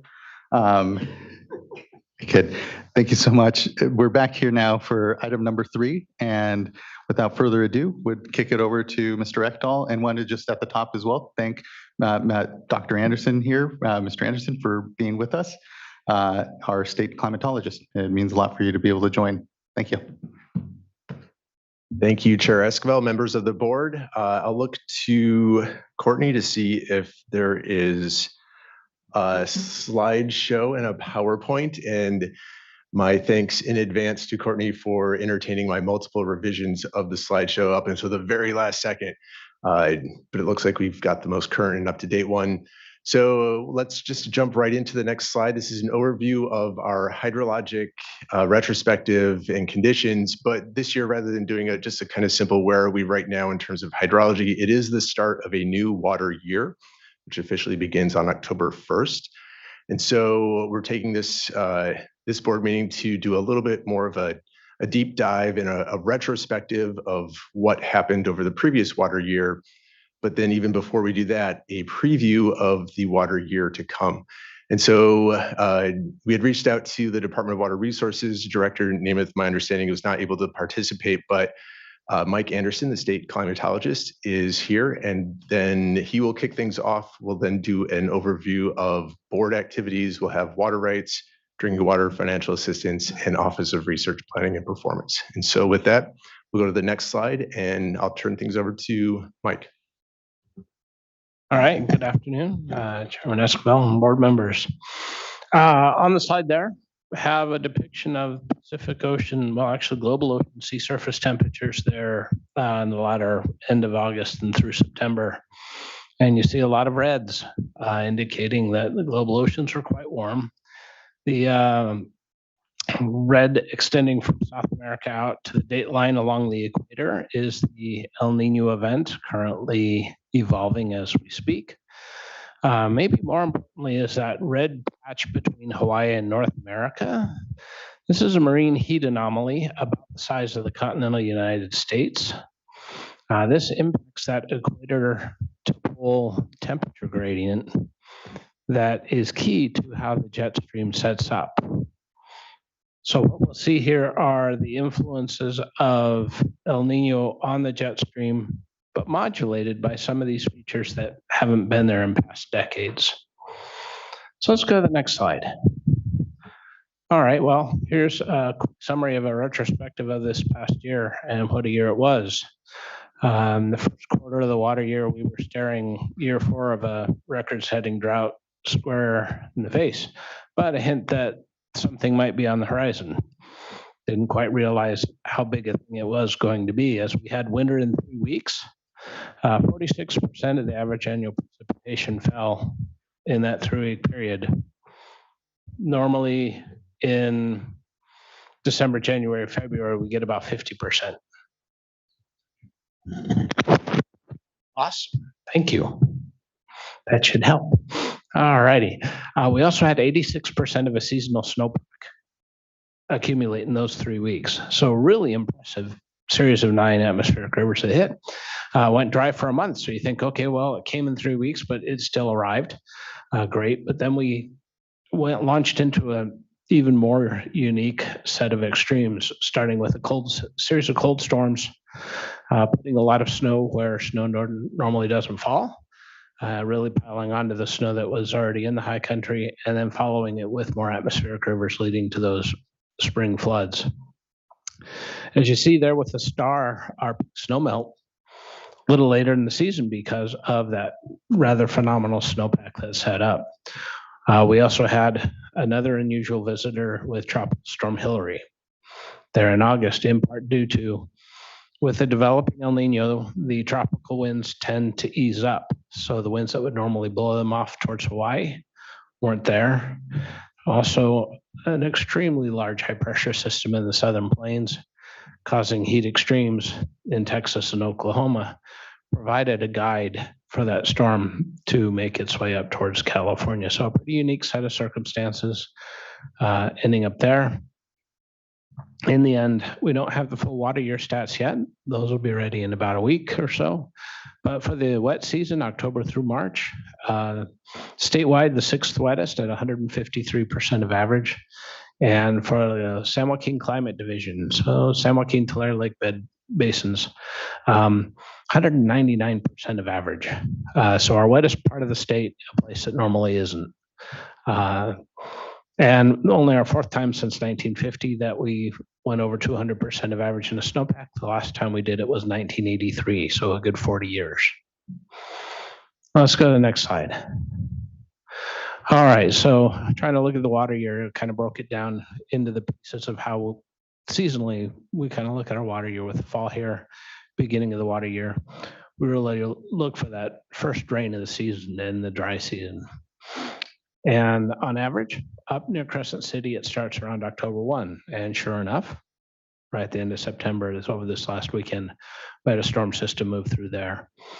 It takes all the way to Halloween for that precip onset to get down to San Diego on average. So really, October is an interesting month of transition, and we really see that with the El Nino circulation, which is winds just zipping across the Pacific, pushing storms along, with then that high pressure system from summer wanting kind of one more round. So you see fluctuations, and we'll see that later this week with the heat returning. Soil moisture state this year is a far cry from what it's been in many of the years of the 21st century, as we've gone from really, really dry into one of the wetter years we've seen. So we're in good space there. Get to winter. As I said, half our annual precip usually shows up in these 90 days. Wet or dry, notable anomalies. They're all have a chance of being there. Warming world really changes the dynamic and really plays with the rules of thumb that we've had, and I'll show that here in a minute. Spring,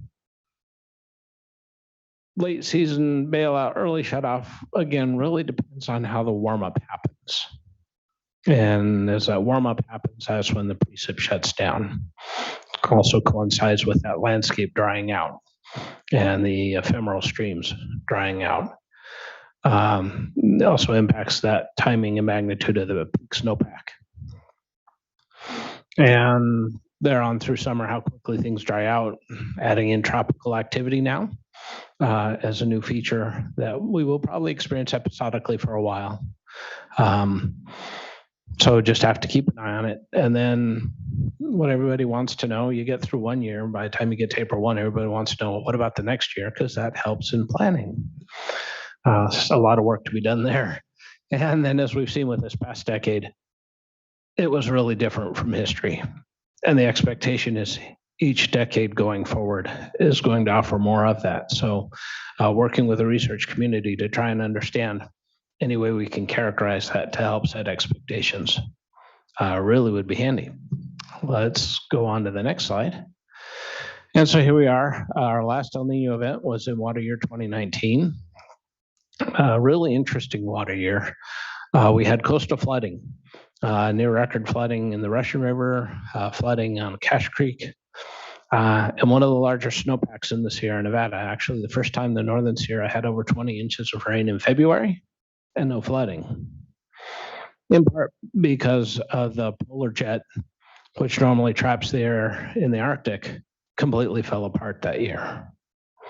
So it'll be really interesting to see how this year's event plays out in terms of where the cold air is and where the water is. 7 events in the 21st century.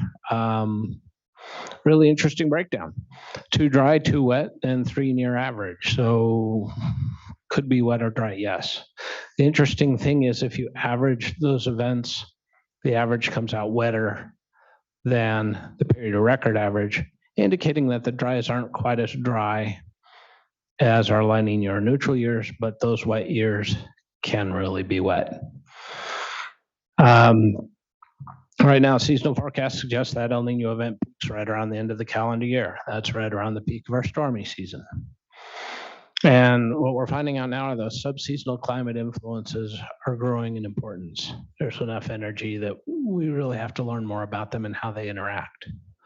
So it's not so much a seasonal outlook as how does the season evolve and how can we inform that in a meaningful way. So let's go on to the next slide. So here's some graphics, one for Climate Division 2, the Sacramento Range, and Climate Division 6, the South Coast.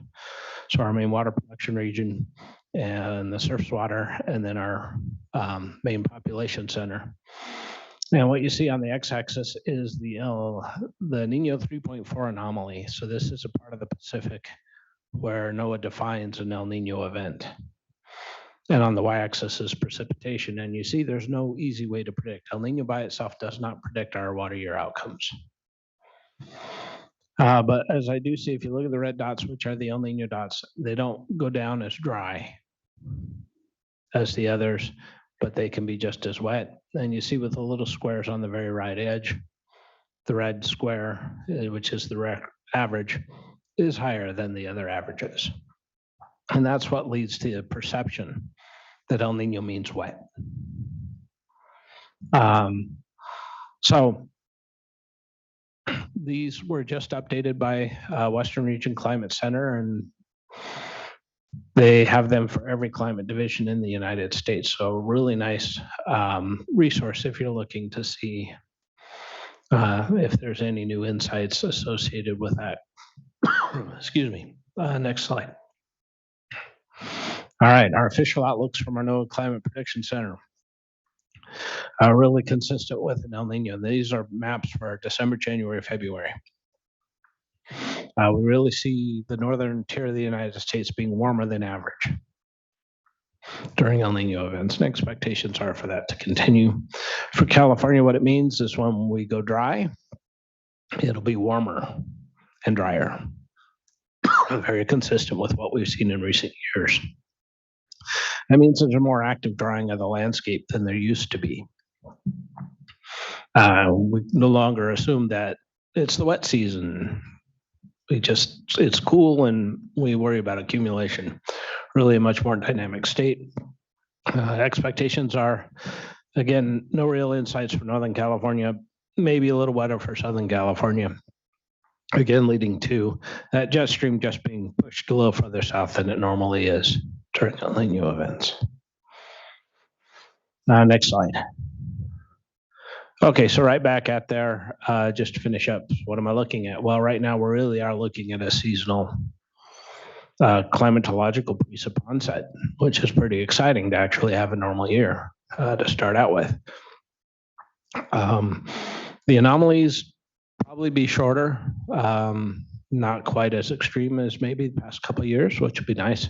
And as I said, soil moisture state's much better place than we've been with the recent droughts. For winter, we'll really look, again, right in the holiday season. That's the peak of our atmospheric river activity. And we'll really look to see where that storm track gets to, how strong it is, and how quickly the storms come and the time between them.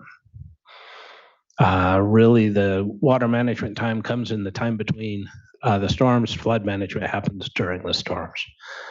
So really watching how that plays out. The other challenge in an El Nino year are our coastal communities. Those storms coming straight off the Pacific tend to have more coastal impact in terms of wave damage, higher surf, higher sea levels. Spring, if it gets going, it likely will continue. And we'll just watch that, but it's that subseasonal influence we really need to learn more about. And we're going to meet next month with the research community to try and dig into this a little further and see what we can say this year. That said, there's no insights into next summer other than we're in a time and space now where it's not if the heat will come, it's when and where. There will be extremes. And we'll see with tropical activity how the El Nino fades. As it fades, then there's less likely for those summer winds in the tropics to die down. So something to watch there again. I think that ends my slides. Oh, no, we got one more. All right, good. Just want to give you an update on some of the work we've been doing at the department. Really been an exciting time of development, given the challenges we've recently seen. So one you may be very familiar with that we've been working with NASA's Jet Propulsion Lab on is the Airborne Snow Observatory, now a public goods corporation providing services for not all of the watersheds just yet, still setting up the program, working on that balance, federal, state, local funding. But we are seeing huge improvement in when you map the snowpack, you reduce that uncertainty. You really know how much water is up in the watershed and where, which is really, really good information. Also tells us how ready the pack is to melt. So there's a lot less uncertainty when that first warm up happens, right? The fear of the great melt. Well, we had data this time that said, no, here's the part of the pack that's ready to melt. Here's the part of the pack that needs more energy. It's not going anywhere. So that was great information to have. That really helps them with the reservoir management. They have less uncertainty. It clarifies their decision space for their operations. And that's huge then in the managed system, maintaining flows at a space where you're not too high or too low. Working continuously, boy, this past year, and sure, talk about that, try and take advantage of the big water year and how to manage that, both surface and subsurface. And then the other one up there, wanted to mention out there, it's off their AR Recon. This is a research project we started with the Atmospheric River Research Fund and is now part of NOAA's winter operations. And NOAA is actually investing in new airplanes, which makes this a key part of decreasing the uncertainty in where the moisture is, which improves NOAA's ability to do better rainfall prediction, and that then benefits us all in the water management community. So really excited to see how that's evolved and come in such a positive space. All right, well, I think we've covered all of that. Happy to take any questions, and there's my email if you want to follow up at a later time. Huge thanks. I know there is so much going on, and it is an exciting time. To your point, reflecting here on the last water year, it was one of having increased information and data, some luck with Mother Nature, but really seeing water managers across watersheds step up and have data-informed discussions around what are we seeing, what can we predict, and how do we continue to prepare. And now is the time to think about next summer, because the actions that we can take here in the next months, depending on how we're provided, resource or not by Mother Nature, has huge impacts on how we carry through those dry months and subsequent years. And so just thank you, because it has been exciting to see the amount of discussion and information and data that's being turned into information and good decision making amongst us. Quick question, and you touched on it when it came to the jet stream, and it's driving a lot of, especially the subseasonal variation that we have. And here, knowing that there's a lot of great and evolving science, but the strong links to an Arctic that is warming disproportionately faster than the rest of the planet, the jet stream that circles in that Arctic, and our dependency on what it does, and seeing that there are features like these omega loops that continue to happen, that we, the recent flooding in New York, our own droughts, the extreme weather we continue to see, seems to be driven by that. So are you just kind of wondering and question around what are you seeing in that space? How is, do you see a continued kind of growth in gelling? Because it's not lost on me how, whether it's the, El Nino, La Nina cycles, and, those kind of trends, and here in a future where the jet stream is no longer behaving like it used to in all those previous years, kind of feel, what is the state of better unpacking that or understanding it? Yeah, you bet. So we have the El Nino and La Nina and so oscillations that really set the stage for kind of the background state. And with La Nina tends to favor those omega kind of looping circulations, and El Nino really favors just a more west-east flow straight across and kind of sped up. It's not the only player. As you mentioned, the Arctic is warming. We have that giant marine heat anomaly in the North Pacific. Those impact the equator to pole gradient, which is a key influencer of how those jet streams behave. So as we see that warming, as I said, our old rules of thumb don't quite hold. So we have to kind of learn how they're being modulated by the timing of the anomalies and by the timing of other subseasonal features. And so really working with the research community to understand, what do we know? What can we successfully predict kind of in that 1 month time zone? So it's no longer kind of how is the whole season going to go? What can we say about how the season is evolving, and get a little more sense of timing of when you switch, because we do see these pretty hard switches between wet and dry. And I think those will continue. Thank you. Yeah, it's driving these just extreme events amongst, it's like uncertainty. The only certainty amongst it is that they will be extreme events. And when they kind of punctuate or how they hit us at this point is still, I think is why moving toward more real-time management. I know the department has done great work to do so nationally, amongst Western states, particularly through forecast-informed reservoir operations, and just kind of doing our best to predict a continually difficult thing to predict given the complexities of this warming planet, but then also just saying, okay, well, how do we get better at even just managing what actually manifests? And those two things better meeting up here in it all. Just thank you. I appreciate the incredible work that continues to go on to prepare us. Now, now this is kind of a meditative moment as we enter the water year. Definitely making sure that we're broadcasting the sorts of activities folks should be doing, and thinking of next summer, thinking of how even they'll manage through the next months, if there are opportunities for recharge, et cetera, will be really important. So just thank you. Looking to see if my colleagues have any questions for Mr. Anderson. Board Member McGuire, please. Yes, thank you very much for the presentation, the update. A lot of very exciting research and developments in this area. So I'm always interested to hear you come back and share what you've learned in the past year and where these investments are being made.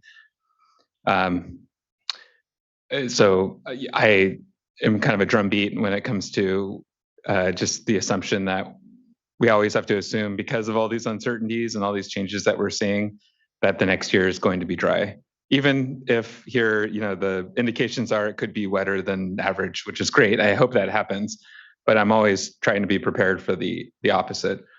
And so one of the questions I have, and it's completely understandable if you want to defer on this, is just whether or not you have a sense of kind of our most visible signal of how we're doing from a water supply perspective, which is our reservoirs, and how this is kind of the start of the water year. So it's kind of an opportune time to ask about maybe carryover storage and how things are looking. So I don't know if you have any insight on that from DWR's perspective, but I know in past droughts, that's something that's caught up to us quickly, that it looks like we have a decent amount of storage, but after a year or two of dry conditions, that can quickly be depleted. So just wondering if you had any thoughts on that. Sure. So we really saw just an absolutely phenomenal transition this past year. As I mentioned, we were staring year 4 of a drought square on in December. Reservoirs were hitting record lows. They hit record highs this year, and in some cases are hitting some of their largest carryover that they've ever done. That said, then on the flip side, there's still that space that is needed for flood management purposes. It's just we're not used to seeing our reservoirs being near that boundary this time of year. We usually deplete more of the storage than usual. So really heading in a very positive space from a supply perspective. At the same time, that reserve space needed for flood management is still there. So that's pretty exciting. Now, to your point, there will always be dries.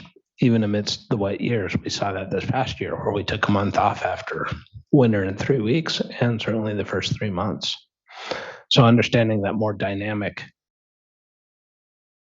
space of, is it a wet window or dry window? And what can we be doing within that? Because when they show up and the magnitude is really important into how the outcome plays out. Thank you very much. Vice Chair. Thanks for your presentation. I'm just glad that we have a little bit of time this afternoon because normally we're so rushed. I have a couple of questions, starting with soil moisture and accretions. Is there something about patterns that you're seeing with climate change, hotter, drier, and an analysis on what we could expect with soil moisture? And I'm going into this question not even knowing the old way of thinking of soil moisture analysis, but just recognizing that during the drought, the last few droughts, it became such an important issue. And so how are things changing in terms of patterns that you're seeing with these wide swings and analysis with soil moisture? Right. So in the past, as I mentioned, we kind of took a seasonal perspective. Soils are dry in the summertime, the rains return, they become wet, they tend to stay wet.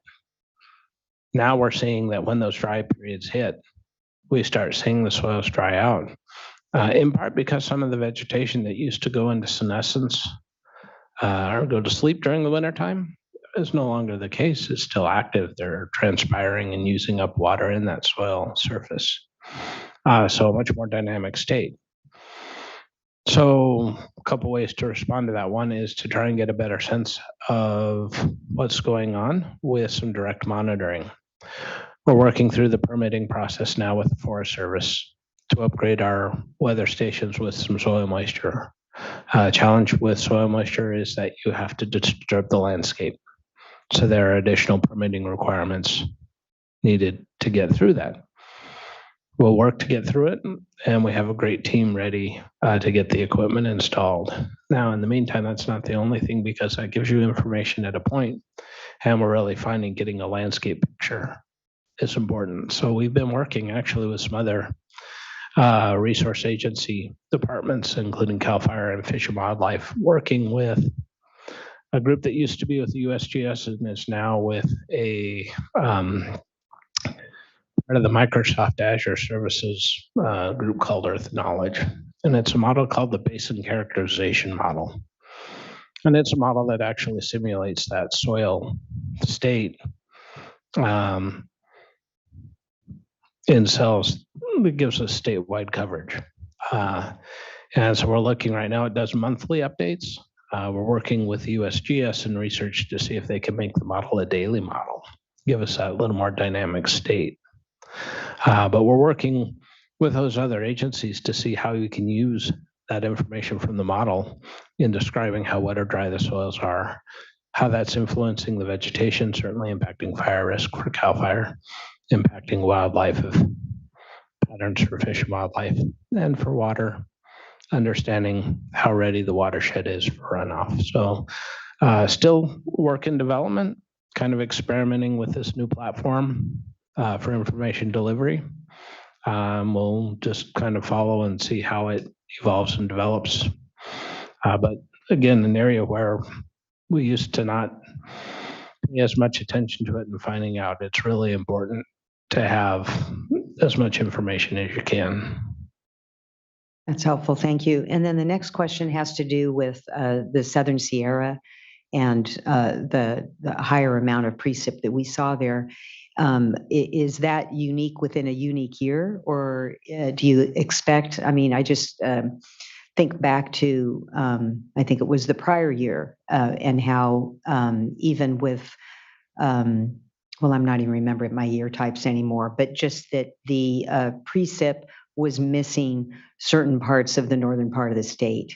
And is there something about these this climate change that we're expecting to see patterns with respect to where the precip lands, and perhaps higher numbers than what we would normally see in the Southern Sierras. Very good question. So we'll start with this past year. If we look at the footprint of precip that happened this past year, it has a really interesting similarity to 1969, which was in many places in the Southern Sierra, the previous flood of record. It's a peculiarity of how the jet stream set up. In this case, a little differently than 69 from the standpoint that you had the January events, but then the February, March events. What we are seeing with the warming world is more moisture carried with these storms. And with the Southern Sierra being higher, more watershed area to catch, particularly at those higher elevations, still well below the freezing, catch it as snow. So that's where you see the warming creating that opportunity for the Southern Sierra to catch more. The state of California is just a fantastically long state, spanning 10 degrees of latitude. So we'll see seasonal variability where the storms hit. But the expectation is in the long term, the north still will tend to be the wetter more consistently. It's just, like I said, we get into this more dynamic state of the wet periods are really, really wet, and the dry periods become drier and warmer, and have to pay more attention to them than we used to. Okay, great. And then I don't know that you'd be prepared to answer this question, but if not, Mr. Ekdahl, then maybe a report at a future date, but just an update on the forecast-informed reservoir operations and changes that I think are underway with respect to the Corps of Engineers and the rule curves that they've historically used, and change of operations from the Corps of Engineers' perspective on flood control. Right. So I've been fortunate to work with the Forecast Informed Reservoir Operations Program from the beginning. I've served on all the steering committees for all the projects in California. Where we're at, we are in a water control manual revision for Lake Mendocino, expecting that to be done soon, and that'll be the first one that has the Forecast Informed Reservoir Operations component in the water control manual. When we ran the deviation, which is the process the Corps uses to work by an alternate set of rules. When they saw how much benefit that provided in water year 2020 with the start of the most recent drought, the savings at Lake Mendocino alone were enough financial incentive for the Corps to decide this is an effort they need to evaluate nationwide. And so they've hired a nationwide FERO coordinator who came from the Sacramento district. They're doing screening analysis at all their facilities. They've done the Southwest first, looking at which facilities are suitable. Core facility with a water control manual with manageable outlet works, kind of the big three elements. And they also look at the ability of the local partner to be ready to participate. So a lot of activity going on now as the Corps kind of pivots this from a research program into programmatic implementation. So we'll definitely be in close coordination with them, with our reservoir coordinated operations group within the department. Thank you. Appreciate it. Thank you, Vice Chair. Looking to see if there's any further comment from the dais or questions, and seeing none. Thank you, Mr. Anderson. And we can hand things back over to Mr. Ekdahl. Great. Thank you. Let's go to the next slide. And I'm going to take a little bit of a step back and go all the way back to October of 2022 and do a retrospective. And I'll just say up front, I have a lot of slides. I've promised to go through them quickly. And so I'm going to skim through a lot of them. A lot of them are pictures. So hopefully it all goes pretty fast. But I'm going to check my time and just make sure that I'm on the clock and keeping to schedule. So, it's helpful to start off with a reminder of where we were last year. And in the summer of 2022, we had readopted emergency regulations for 4 watersheds statewide: the Scott Shasta, Mill Deer, the Brothers, Sacramento, San Joaquin Delta watershed, and the Russian River, based on continuing emergency drought conditions. And in October of 2022, if we go to the next slide, we were still very much in the grips of a significant and severe drought, largely focused still in kind of the southern San Joaquin / Tulare Lake Basin. It's the category D4, which is the most severe category of drought, but it extended statewide, and the entire state of California was still under some abnormally dry condition. Next slide. So if we look at what that meant for our reservoirs, it's hard to see, but the gist is basically the green line is historical average for that time of year. This is October of 2022. And you can see the blue lines indicating that most of the state's reservoirs were very significantly below this long-term average, which is kind of to be expected after 3 years of significant drought. Next slide. After 3 years of drought, we'd been working on the 4 watersheds, Scott Shasta, the ones I just showed, but we had additional issues emerging. And so I'll touch on these in a couple of subsequent slides in more detail, but the Colorado River in the grips of a 20-year plus mega drought. And Lake Mead and Powell were reaching critically low conditions where the U.S. Bureau of Reclamation was concerned about power generation and long-term supply from both reservoirs. They had released a kind of potential lake management proposal in the fall of 2022, which basically hinted towards the need for potential cuts to very old and senior water rights in California and other parts of the Colorado River Basin. There was an effort to develop a kind of group collaborative approach to it, and that negotiation process between the 7 member states was well underway. Mono Lake elevation. In December of 2022, we had received a letter from the Mono Lake Committee requesting that the board take emergency actions. I'll show some slides on this in a moment.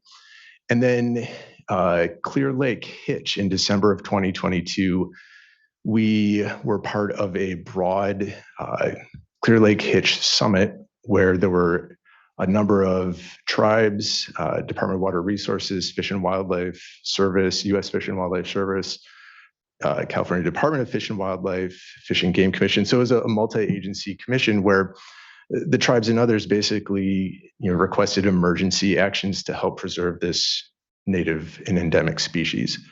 So the next couple of slides will show in pictures. Let's go to the next one. This is Lake Mead, and it is a picture from NASA showing 2000, 2021, and then 2022. And this is a site about 40 miles to the east of Las Vegas. And you can see in 2000, the Lake Mead was pretty full, right up kind of to the entire extent of the basin. By 2021, lake levels had dropped significantly, and in 2022, they were even worse. It is, again, indicating this 20-year plus long-term drying, heating trend, a mega drought for the kind of entire southwest of the United States. Next slide. This is an aerial picture of Mono Lake, and part of the Mono Lake Committee's letter to us in December of 2022 was to protect California gulls. And you can see on the air photo, there's a number of islands that are called out. When Mono Lake level drops too low, there's a land bridge that forms between the mainland and these islands. The islands are the nesting location for about 25% of the world's population of California gulls. And it's the largest breeding colony in California.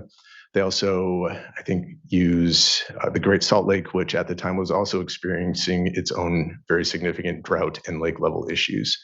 If you go to the next slide, you can see kind of a long-term trend from April 2012 to October of 2022, Mono Lake elevations. This is a slide from the California Department of Fish and Wildlife, a presentation that they gave at a workshop in February of 2023. You can see that red line indicates a level where there are concerns about predation, where coyotes essentially can make it from the mainland to these islands and they can decimate the nesting gull populations. And in the last drought of 14, 15, 16, you can see lake level got pretty low. There was evidence of predation on one of the islands at an elevation of about 6378. And so in October, December of 2022, you can see that lake level curve at the far end was pretty close to 6378. And at the time, there were very significant concerns that if we went into another year of drought, where lake level can drop by a foot and a half per year, it would kind of blow past that 6378 level, and we would be facing, again, issues where predators could reach some of the nesting gull islands. Next slide, please. And touching again on the Clear Lake Hitch, we've had a number of presentations before the board, but this effort really began in December of 2022, where after 3 years, stream flows in tributaries to Clear Lake had been very low. I'll show some pictures of that in a moment.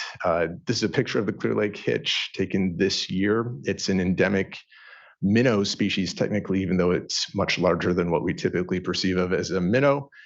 And if we go to the next slide, historically, it used to run in the hundreds of thousands, if not millions. This is, I think, a picture from the late 1800s. In the last couple of years, the runs have been in the scope and scale of a couple hundred, subject to rescues. Some trawls in the lake itself have returned numbers in the single digits with no juveniles. So there are long-term concerns about whether or not the hitch is subject to extinction and ongoing risks to this species. So if we go to the next slide.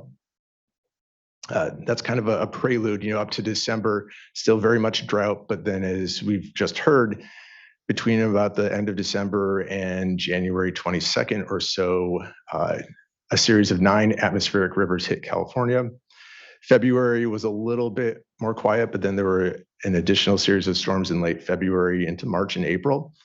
And that kind of completely reset the picture for our hydrology for the year. If we go to the next slide. This is a picture where it's overlaying precipitation totals. This is in water equivalent. It's not snowpack. And it's just from the period of December 26th, I think, to January 17th.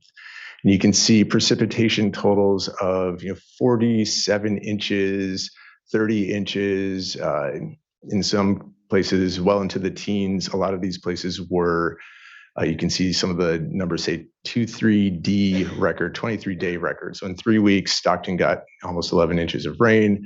Oakland got 18 inches of rain. San Francisco, 18 inches of rain.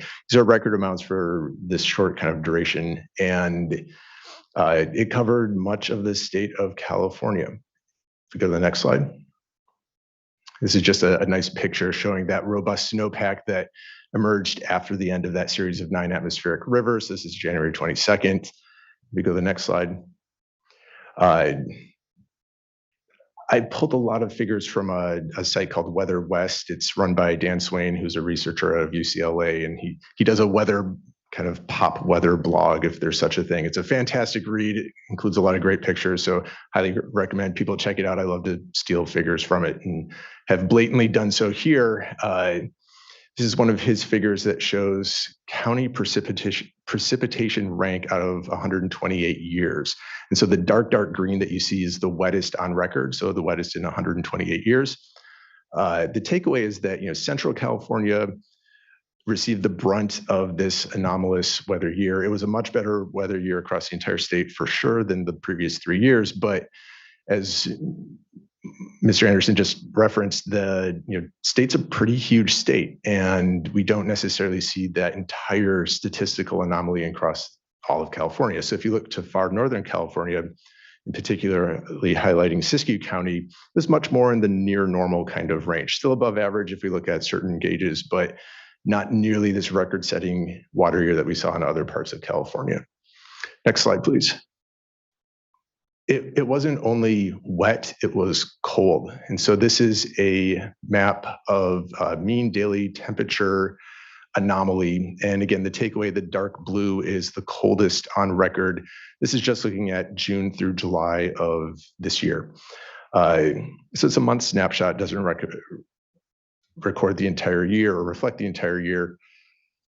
But the takeaway is that, it was much, much colder than average. In fact, statewide, probably the coldest winter, or at least in Sacramento, in about 40 to 45 years. It did warm up later in the summer. July and August were a little bit warmer than average.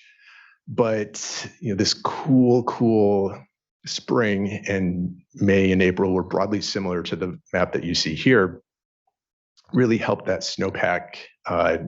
We didn't have a rapid, sudden melt event, and it helped manage this overall kind of water supply. So even though we had this tremendous snowpack and this huge amount of water that was in the Sierras and the mountains, it didn't all rush off at once, and that will reflect in some of the pictures that you'll see in a little bit on what could have been a much, much worse water year in terms of flooding than what we actually saw. Next slide, please. And then last, kind of on the broad weather patterns, this is a precipitation anomaly for June through August. And you can see the dark green is the wettest on record. That reflects the landfall of Tropical Storm Hillary. For the first true tropical storm landfall in over 100 years. There's a couple of inches of precipitation in parts of California that don't normally see precipitation at all in this time of year. And remarkably, no loss of life that I'm aware of associated with it, in part due to the warning and the planning that went into it. There's still some pretty significant infrastructure damage in parts, especially of the desert Southwest, but overall, kind of almost a beneficial rain event that could have been much, much worse. Next slide, please. Yeah, here the fall bloom is shaping up to be incredible out in the desert this year because of it, certainly. So what does that kind of characterize for how the division approaches its workload? Well, we're experiencing weather whiplash. We have a change from extreme drought to extreme flood, and really that occurred in a 3-week time period, right? End of December to middle of January. All of a sudden we go from 3 years of really significant drought, where we've been redirecting 80% of the division to work on drought response, to a scenario that was very different and kind of anticipating, would it be flood? Would it peter out like we saw at the previous water year, where we'd had a very wet December and then things shut off for 3 months and just kind of brought us right back into drought. And this is, again, a characterization of kind of where we think things are going to go into the future. So some watersheds were more affected than others. It's difficult to determine when conditions change in these transitional watersheds. Are we still in a drought? Are we transitioning to flood? How do we respond in terms of, say, curtailments and other drought response actions? It's a very difficult transition or threshold where there's no necessarily clear-cut switch that brings us from one category into the other. So as we kind of took the very wet conditions, and they did, in fact, keep going in March and April, and we ended up with this very wet water year. The emergency regulations that had been readopted in 2022, they did all expire as of August 1st, 2023. Although there are ongoing efforts in the Scott, Shasta, and in Clear Lake to adopt new emergency regulations to consider both emergency and long-term actions. The emergency regulation in the Scott and Shasta is more focused on flows. In the Clear Lake watershed, it's really focused on information orders and understanding well locations and water use in these watersheds. Next slide, please. So just some cool pictures, basically, to go through the next couple of slides. I'll go through quickly. This is a really fantastic slide that I blatantly stole from the department earlier this morning. December 21st, 2022 to June 12th. That's basically 6 months. And you have Oroville that basically was empty and is now almost completely full. Next slide. This is a picture of Lake Mendocino, July 2021. I'm standing at what would have been the shoreline if the lake were full. And you can see in the distance, there's some blue that would have been the lake. Next slide, please. This is January 14th at the dam itself. You can see it's muddy and brown and completely full. Next slide, please.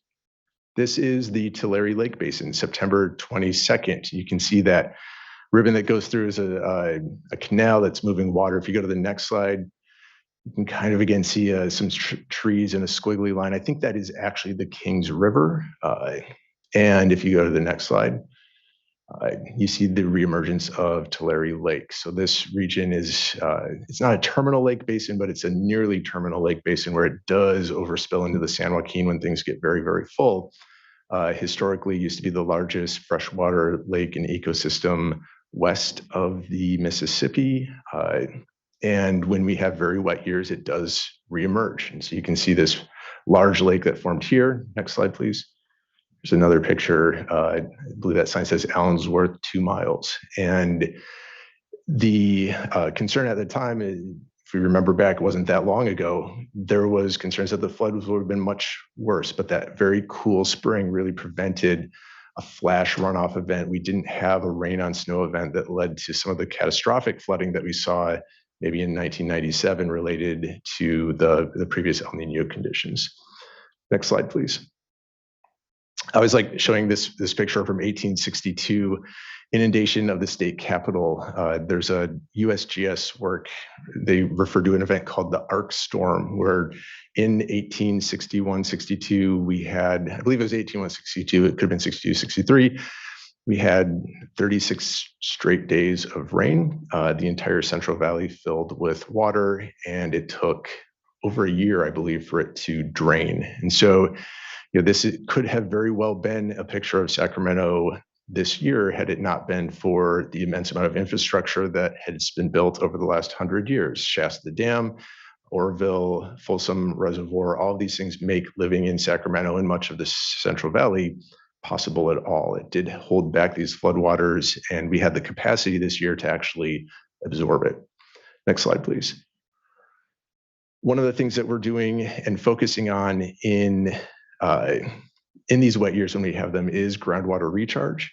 And the water supply strategy released in August of 2022 outlined an approach where the Department of Water Resources was providing technical assistance to potential applicants, and board staff were coordinating with the department, those applicants, and then processing any permits that came through, kind of looking forward to what would happen if we did maybe someday have a wet year.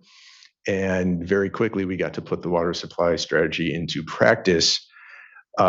Working with the department and others, the Water Board approved more than 1.2 million acre feet of groundwater recharge permits in just 3 months. We had a temporary change petition for the U.S. Bureau of Reclamation. We also used 180-day temporary permits, 5-year temporary permits, and all 9 temporary permits were approved by the permitting team in just 3 months. So an immense thank you to Amanda Montgomery, Mike Conway, and their staff who worked nights and days and sometimes weekends and sometimes holidays to get these things done. There was also an executive order that helped clarify flood diversion. So if you go to the next slide. Executive orders N423 and N723 clarified how flood flows could be identified and when you could divert those flood flows without needing a water right. It's really a flood management approach, which has always been California law, but the executive order really clarified, how do you identify a flood flow, which had been kind of a missing piece previous to that. When you do divert these flood flows, you can get significant incidental groundwater recharge. It goes back into the basin and can be part of the basin's safe or sustainable yield. The executive order required some reporting requirements. And so everyone who took advantage of those flood flows to both reduce flood risk, reduce health and human safety risk, but also potentially get some incidental recharge did report to the board. In total, there's an estimated 390,000 acre feet of recharge that occurred under the executive order, most of which was associated with the Los Angeles Department of Water and Power, shunting water out of the LA aqueduct in the Eastern Sierras to avoid subsequent infrastructure damage and flooding.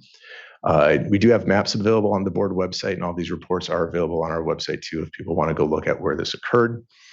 The executive orders were codified in SB 122, which was passed earlier this summer. There are some modifications to the executive order in that legislation, and there's a workshop coming up in 2 days held by the Department of Fish and Wildlife on some of the screen requirements that might go into future flood flow diversions.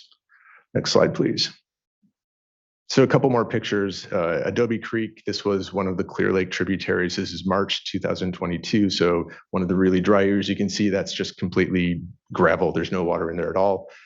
We go to the next slide. That's Kelsey Creek, same time period, also completely dry. Go to the next slide. In February of 2023, that's Adobe Creek. You can see a lot of water running through it. And if you go to the next slide, in April, those dark objects there are in fact Clear Lake Hitch migrating upstream. So we had a very tremendous return this year. I think this counts are still coming in, but maybe over 60,000 fish that did migrate upstream, which is a huge number of return. And optimistic that if stream flow is kept out, that the young could also return back out into the lake itself as well. Next slide. Mono Lake, you can see we were very close to that 63.78 threshold, but by April, things had already risen a little bit. We were at 63.79.99. That 0.99 is important because there is a diversion threshold for LADWP if it gets above 63.80. But by the end of the spring, they were already at about 63.83. And I think right now things are at 63.84. So depending on whether or not next year is wet or dry, you could see continued improvements at Mono Lake as well. So it's, again, a tremendous turnaround from where we were. Next slide, please. Scott and Shasta River, these ongoing watersheds where we are working on potential emergency regulations. We have a workshop coming up on Friday. It will be both in person and virtual. And if people are interested, please look at our website. You can still sign up and watch it live. If you do plan to comment, I think we are looking for comments or to fill up a speaker card. Although mostly it will focus on specific panel questions that we are asking of participants. So it might not include a super robust public comment component. That opportunity will come in the future.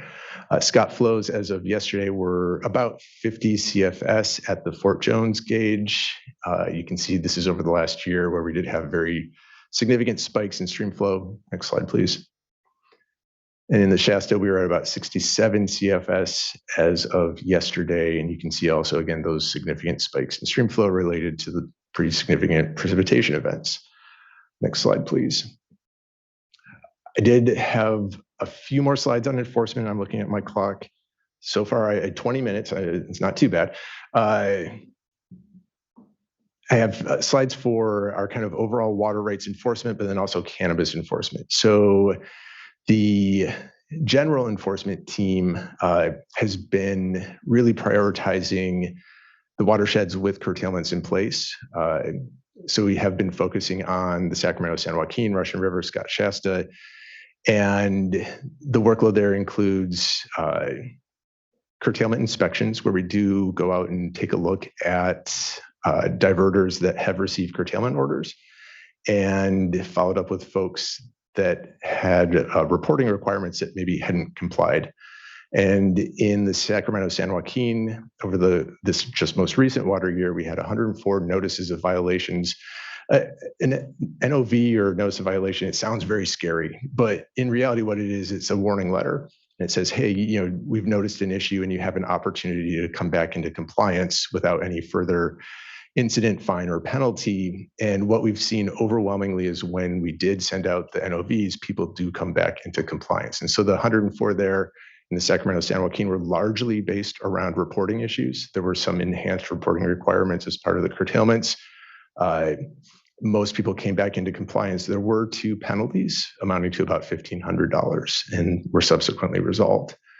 In the Russian River, we had 10 NOVs. All of them came back into compliance.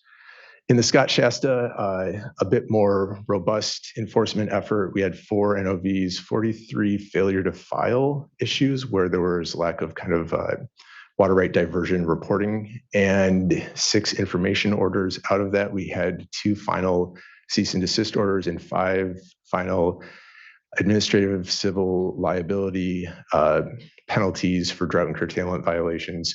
The total fine and penalties there were about $27,000. Ask a quick question. On all of these, just curious about your work on auditing local cooperative solutions for compliance. And I know that's likely to come up when we get together on Friday for Scott and Shasta. Yeah, that will come up when we go through the Scott and Shasta requirements. The board itself did not do a lot of the auditing of the local cooperative solutions, but this California Department of Fish and Wildlife and I believe the Resource Conservation District did review the LCSs and the agreements and the requirements that were kind of put into it. My understanding is that overwhelmingly the participants in that LCS program were in compliance with what they had promised and reported to do. So there was very good compliance overall, and there's very good participation. So we think over 90 or maybe even 95% of all groundwater users in the Scott watershed in particular did participate as part of this local cooperative solution. Next slide, please. A few more highlights for the drought enforcement work. We do want to call out Lake County again because of our Clear Lake Hitch efforts. These are all enforcement actions that are in progress, so they may not wrap up this water year. They may extend across water years as many enforcement actions do. SB 88 notices of violations. SB 88 is the metering and measurement reporting requirements that have been in place since at least 2018, adopted in 2016 and kind of grandfathered in over time. And we did have a number of non-reporters, and so 46 NOVs were issued there. We've identified potentially a number of unpermitted reservoirs and have sent out 61 notices of potential violation, just basically asking for more information. Failure to file, this is non-reporting of water rights diversions. We had 18 of those, and we have some additional things to report out in the cannabis slide, a couple more slides from now. SB 88 violations more broadly, we have included those in some targeted enforcement actions, particularly in those watersheds where I highlighted earlier, where we have these drought and kind of curtailment actions. But in part because we are in the process of rebuilding our data system to make it a little bit easier to report those SB 88 elements, we are really focusing and not doing statewide sweeps on SB 88 right now, although we do anticipate looking at that in the future when the new data system is up and fully functioning. And then statewide, we've also reinitiated our failure to file efforts. So we didn't do them last year in part because of the drought workload. We did them this year and have captured about 533 statewide, only looking at those that have reported 1,000 acre feet or more in terms of diversion. Next slide. Just a reminder that you can find all of these on the enforcement section's website. They have a very nice website where they've really gone through and focused on making the information accessible and findable. Next slide. And in terms of cannabis, really, cannabis is not necessarily strictly a drought response, but at the same time, it is. When we're in these very dry conditions, the cannabis enforcement team is really focused on eliminating illegal diversions and illegal cultivation. They did over 483 investigations. That's where they maybe did some desktop evaluations and reviewed some of the permitting or other history and information they could find. 161 on the ground inspections across 11 counties.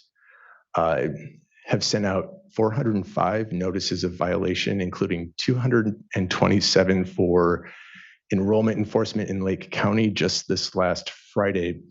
And I wanted to call that one out specifically because it does use a novel approach. We use task-based satellite imagery, where we had a contract with a satellite company that would take imagery. They took a couple of snapshots in, I believe it was April, July, and August of this year. And you could identify, did you actually have active cultivation on the ground in all 3 of these months? And where there was, and we could cross-reference with who has been permitted and who hasn't been, they've received one of these letters that basically noted you have to enroll in the program or cease cultivation. So this is a process underway. We'll see how it plays out, but kind of an exciting and new approach to how we can address issues for Clear Lake Hitch in general. We did have 10 final cease and desist order settlements and fines and penalties of over $153,000. Next slide. So summary, true weather whiplash, but I think highlighting that just because we're in a wet year now, drought has called a long tail. We're going to be working on drought issues, even though the drought may have stopped a year ago or even 2 years ago. And mega droughts can have short-term wet intervals. So if this is a broader, longer dry period, we may be right back into drought conditions very soon. And so that gets to the last bullet. Is this a new normal? We do have extreme dry events, intervals punctuated by extreme wet event intervals. That's kind of a projection of where climate change things will go. And we need to plan like this is the new normal. And so we're taking the steps to do so. Next slide, please. So I'll leave it with this. This is a forecast of December, January, February El Nino conditions. And as we heard, there's no guarantee that El Nino means a wet water year, but this is shaping up to be a very significant El Nino event, potentially the strongest in 20 or 30 years. And it will make for an interesting water year regardless. I think that's it. So with that, I'll stop. In a long string of interesting water years, I think we're guaranteed to have another one coming in for sure. Just thank you incredibly for the overview, the context, and here the reflection on an incredible amount of work. You know, this last water year, as you noted, was very much a rapid transition amongst what continues to be this back and forth. And I think that that's where continuing to your point, driving on drought policies throughout all water year types, along with, you know, flood policies, if you will, the two extremes on those, we'll just need to continue to work and prepare for whatever it is that we encounter. On the water rights side, particularly, I have to thank the water right holders within the state and the watersheds in which we curtailed for the first time in history, as we did. And legal positions aside in the courts on, you know, how, you know, the validity of that work, because there are people that, you know, may not be necessarily in agreement.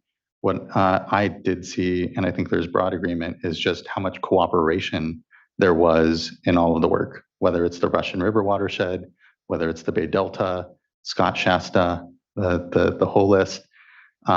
There's actually been, I think, a desire from water right holders to see the administration of water rights within the state and to know that they can exist within something that is fair, that is being applied regrettably here, you know, for the first time, but that it can help build into the future. And so as we wound down this last year, that intense emergency work, I'm impressed, and I continue to see progress in continuing that work nonetheless. And we see that in our discussions in the Scott and Shasta, certainly, very specifically, or even on Clear Lake Hitch, but even in those other watersheds, what I hope is that we do get better, and we have to, at managing through these continued circumstances, which we just, you know, can't take for granted on any of it. And it is with that cooperation and trust that I have faith that we'll continue to do and excel well within this state and managing these challenging times. But it does have a long tail, and there's a lot of households still being provided whole water, and want to acknowledge the Division of Financial Assistance and certainly the Division of Drinking Water here amongst all of this, because it really did bring together water rights, drinking water, and financial assistance to, you know, up what was a response in, you know, the height of the 13, 14, 15 drought, that this state was caught flat-footed. And to the vice chair's earlier comments around the SAFER program, there's been a tremendous amount of progress in just these last, say, you know, 7-8 years in the way we've responded. And we see that reflected in the last year. So I appreciate the overview and the opportunity here to have some reflection. Vice Chair. Well said. Again, I just want to chime in and say that it really is amazing. And I just think of the Beatles song, "We're getting better all the time." It really feels that way. And the sort of the demeanor of the stakeholders. We were all really frustrated in the drought in 2013, 14, and it was just like so shocking. As you say, just even trying to figure out our footing. And then we didn't have to go through that. We got better in this last round. And the exciting thing too is I think getting better, and this is my question, on water availability, water rights administration. I think there are a lot of tools out there that we're going to improve upon groundwater recharge. And so just want to hear your comments on improvements in those three areas, because I know this last year a lot went on with groundwater recharge, a lot of improvements just within 1 year. And as you all were moving and adjusting and trying to work with the stakeholders within the bounds of the law and making adjustments where you could, which kudos to the really good work. But all throughout, there was that discussion space also about, we want to hear from stakeholders. How could we improve it further? And this doesn't mean that, whatever fixes we implement now are to, stay in time, and this openness to continue to see where additional refinements could take place. And so want to know on recharge, and then also I think what goes into that also is improvements on water availability, both in periods of plenty and in periods of drought. Yeah, absolutely. To start with the groundwater recharge, going back to the water supply strategy and the technical assistance that the Department of Water Resources and CDFW were kind of directly involved in, I think was a huge assistance to us and the applicants in making the process just move more quickly and smoothly. Having somebody, another state agency to serve as a guide, for lack of a better term, did result in some faster approvals. There were some challenges that went with it too, as there always inevitably are, but once we went through the first one in particular, I think we're able to figure out how to kind of work collaboratively and address those in future permits. So looking forward and looking at that process continuing, I think will serve as just a helpful process going forward. One of the things that did allow us to move quickly on those 9 temporary permits that I highlighted earlier was just the water year itself. And the water availability question is a complicated one. It's helped when there's just so much water that the availability isn't quite as much of a challenge. That being said, your division staff have invested an incredible amount of time, energy, and effort into developing improved water availability approaches. The Bay Delta team in particular and their water unavailability tool has been kind of modified to serve as a water availability tool for future permits. And so both the Bay Delta team and the application team working collaboratively on that has been really an exciting kind of development and is already being used in other non-recharge type applications. Some of the smaller watersheds, some of the investments made by the legislature and the administration last year will help us do water availability more broadly. There were some investments to expand what we call the supply demand assessment project that was used in the Russian River to manage supply demand, and we'll be rolling that out into some other watersheds in the near future. The team is really spinning that up and getting the contracting in place, and so we can provide updates hopefully in the next couple months or years about where that's going. But the main thing that ties all that together is data. And so having the data to understand who's diverting what, when they're diverting it, where it's being used and applied, is also something that I think the administration and the legislature have invested in telemetry pilot projects, which are underway in developing the upward process to redo the state's water rights data system. So there's a lot of pieces in motion. They're not done yet. It's still going to be a couple of years yet before they're done, but it's very exciting to see the progress that's being made and the opportunities I think that are going to come out of it when things kind of all wrap up together down the road. Exciting time for sure. Any questions, comments from other board members? Okay. And I think we still have a couple more slides.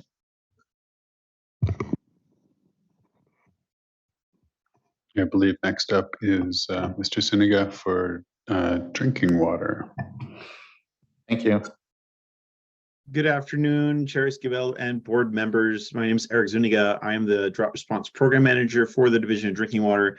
Just here today to share some highlights from the last water year. And I wanted to really come together with one quick slide update, in interest of time, and looking forward obviously to the current water year and sharing what's going to happen in this current water year. So happy new year to everybody. So first I wanted to highlight something that's come up over the past few months, and since I last spoke to the board in June about impacts to water systems. And although we are in a dry year, to echo what Eric Ekdahl said, there's still some new systems that are experiencing water outages. There are existing systems on a water outage that have still not yet recovered from previous dry years that continue to be tracked. So this is no longer just a drought specific issue for us, but an ongoing challenge for our division to work through these water outage systems. We are identifying long-term unsustainable water resources, both groundwater and now surface water, data that is identifying new water systems that previously had not let us know about certain situations are becoming aware to us that maybe have been going on for quite some time. And outages due to negligence or failure to maintain production equipment that could happen in a dry year, wet year, or any sort of year. So with the addition of our clearinghouse drought and conservation reporting statewide for our community water systems and our schools that are NTNC systems, we have become aware of systems that have just struggled for years. And it's a broad spectrum of water outages, from one end, actual water outages, which are very few, thankfully, to intermittent water outages, to the utilization on the other end of hauled bottled water or contaminated water to avoid a water outage. And that's that spectrum that we're looking at. So the good news is that there aren't any folks really concerned that they'll be out of water in the next 90 days, which is a departure from recent highs in recent years. So we had about 16 water systems in the previous water year in 2022, and then 8 water systems in the current year for 2023, which was supposed to be a wet year. We're finishing our work, a project with Cal Data's Office of Data Innovation. They have a modern data science accelerator that we were granted the opportunity to work with them to create a new version of our machine learning artificial intelligence model. And we're exploring what that research is showing to better identify water outages and potential water outages for better resource planning in 2024. One of the things that it's highlighted is really the need for not just more data, but the need for better quality and refinement of the data that we are collecting to make sure that it's accurate so we can make really good decisions in future years. So that is as nearing completion as well for forecasting what resources might be needed for 2024, whatever happens, good or bad, in terms of our water supplies. So moving on to the drought and conservation reporting, we successfully completed a public workshop on July 13th, 2023, to about 470 live participants for public feedback, and we received about 342 questions and comments that we are working on getting into an FAQ document and putting that on our website. And we basically shared, collected feedback to, of the reason for the data being, to assist in emergency response for dry years, to establish baselines of how sources perform during wet years. So if we know how they're performing in wet years, we can understand how they are performing in dry years and how, what that difference really is, and to continue progress towards elimination of duplicative reporting across the state. So we still have about 287 water systems without account. So that is over 90% that have accounts. But these are mostly our smallest water systems under 200 service connections that are typically under LPA county jurisdiction as well. These are our smaller systems with obviously less resources and less ability to follow through with some of these actions. So of the feedback that we received, some of the bugs were repaired live and are live right now. Others are being addressed and tested before being released. So we're making sure that we don't, in fixing something or adding an enhancement, we don't break something else in the process. And then there's more other feedback that required a whole lot more work and more planning is still under discussion and implementation. So this is very much a live platform. We're actively working in it now. And there's more details to be released when we do our EAR input forum, which is scheduled for November 2nd, I believe. This is the second electronic annual report input forum where we're going to be talking about a lot of what the changes for the EAR are going to be next year and the changes in drought and conservation reporting and how they mesh together.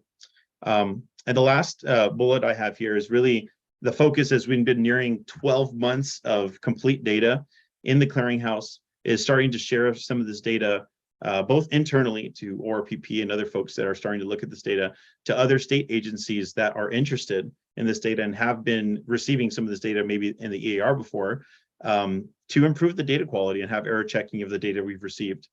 So we've done a number of small efforts to correct just small portions of it that are important, and that's going to continue to be crucial as we get in this data to make sure the data we receive is high quality.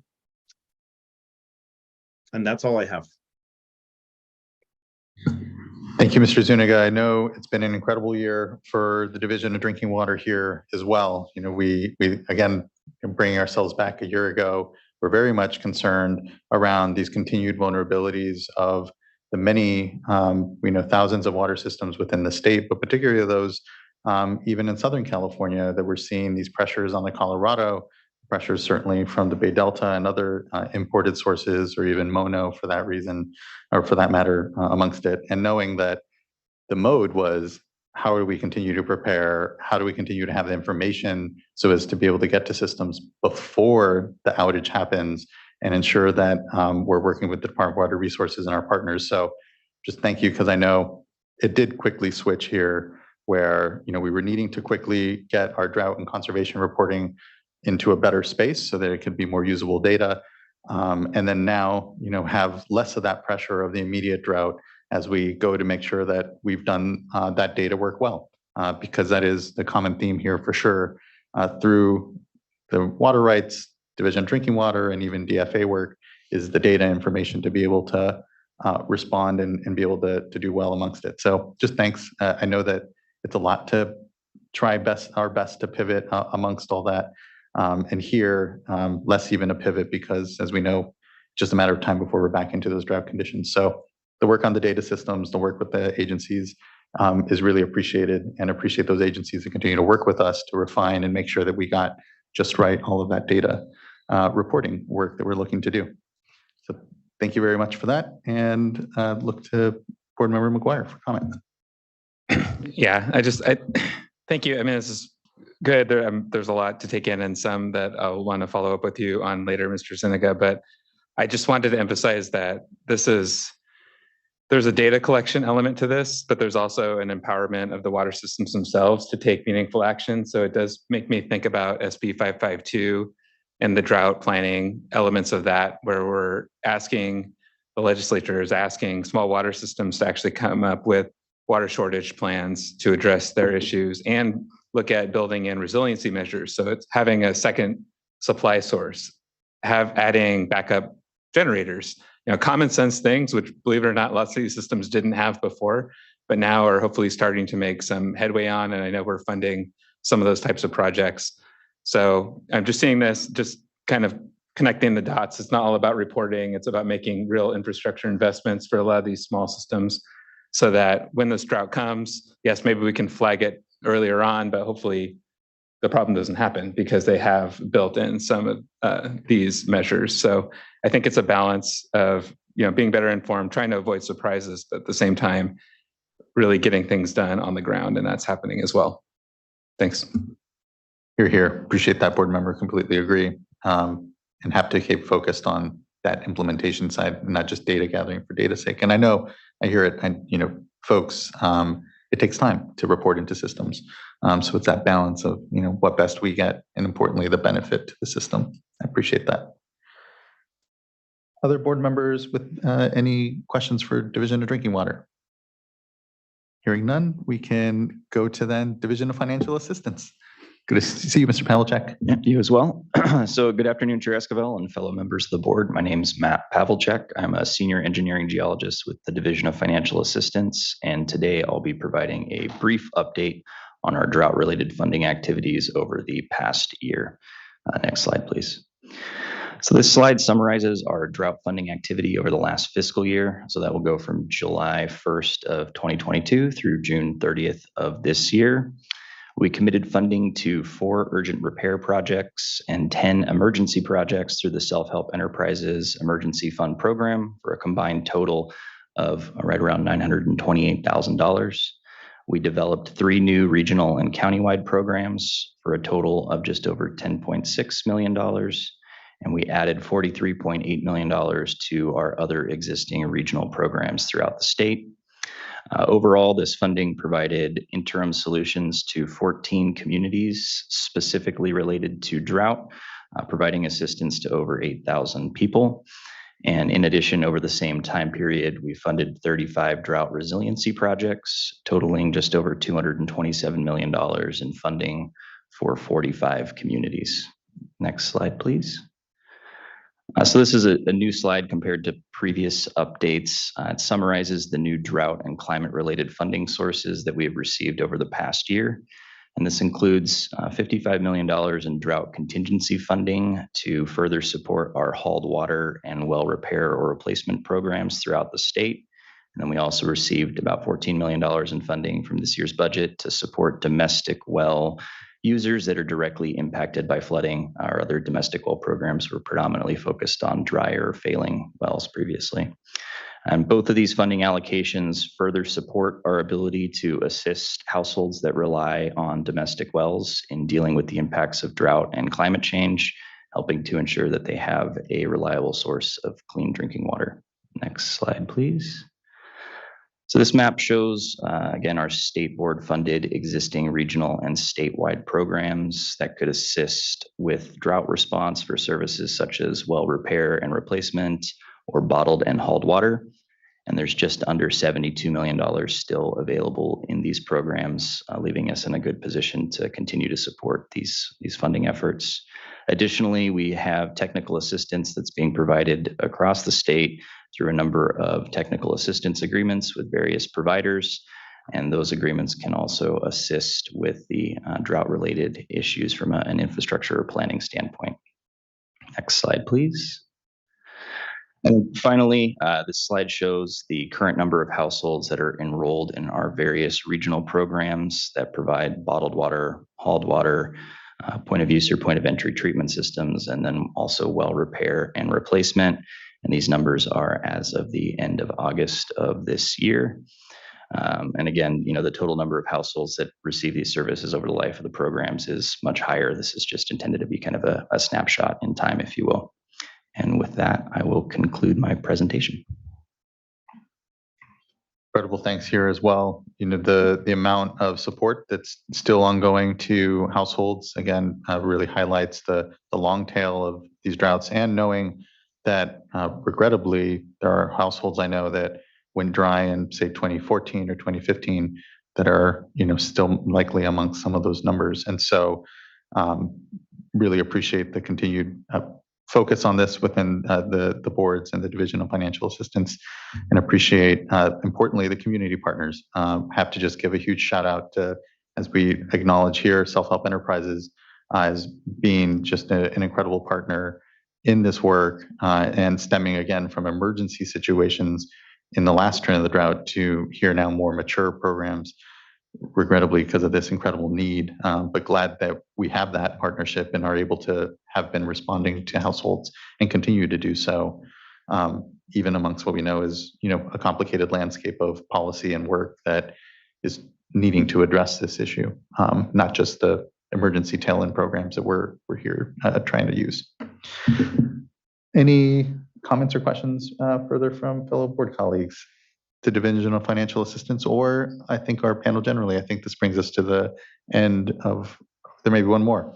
Apologies, Mr. Knockbauer. Should have better glanced at my slides. No worries. I'll try to be brief. Good afternoon, Chair and members of the board. I'm James Knockbauer, Director of the Office of Research, Planning, and Performance. Next slide, please. So I just wanted to briefly highlight two areas of activity from ORPP. One is on conservation and our drought response, the other on drought and flood management as part of our emergency management program. Under conservation, you're familiar with this work. Tomorrow, we will be having a workshop on the proposed permanent rulemaking to make conservation a way of life. That's a rulemaking the team initiated in August, and that's implementing legislation that was itself a response to the prior drought. We were also very active with emergency regulations. We had two in the previous water year, both related to banning, prohibiting certain activities. These were including irrigation of turf with potable water on commercial, institutional, and industrial properties, as well as certain wasteful uses like spraying down your sidewalk with a hose when you could use a broom. For the emergency side, the team facilitated a set of interagency and intra-agency drought work groups and also assisted the State Operations Center throughout the winter storm events. These were particularly impactful for regions 1 and 3. And the team also participated in flood recovery work groups and supported various parties with permitting and water and wastewater infrastructure issues, particularly Region 9 dealing with Hillary.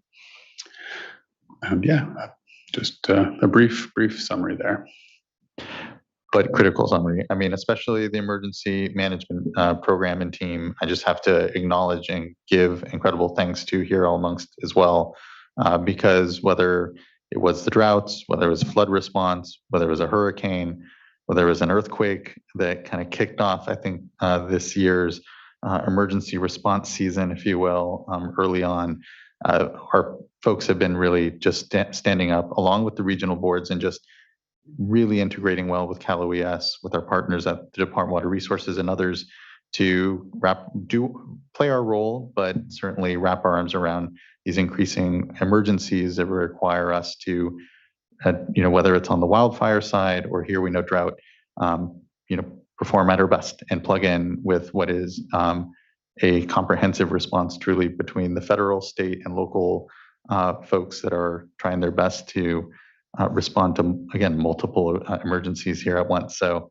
thank you. And thank you, Sarah Rise and the whole team over at the emergency response unit. And then on conservation, certainly a storied part of the last years as we've discussed how best we all respond, but to see the response to the call of voluntary conservation to where, we saved, 600,000 acre feet over the course of those the 2 years, or I think it was even year and change, is really reflective of where we continue to see leadership from Californians to certainly not completely balance the drought on the backs of urban water use, but to contribute and to ensure that we like all sectors, need to right-size our expectations as to what's being available. And it's been great to see. I look forward to tomorrow's discussion around the conservation work for sure. Any questions for ORPP from any fellow board colleagues? All right, hearing none. Thank you, Mr. Nachbauer. Thank you to the panel. I think this wraps up item number 3, our reflection on the water year. I'm just looking forward to, I know it will be, as was said, an interesting year ahead and the continued work all here amongst it. So thank you. Thank you for the time again, Mr. Anderson. And that will conclude item number 3. It also brings us to the end of today's board meeting. We did board member reports and executive director report earlier. Tomorrow we have one item, and that is our workshop on conservation as a way of life. We will not have a closed session today. And so then we will now be in recess until tomorrow morning at 9:30. Thank you everyone for a good board meeting today and great discussion. Looking forward to seeing you all tomorrow morning. Have a good evening. Thank you. We're in recess until then.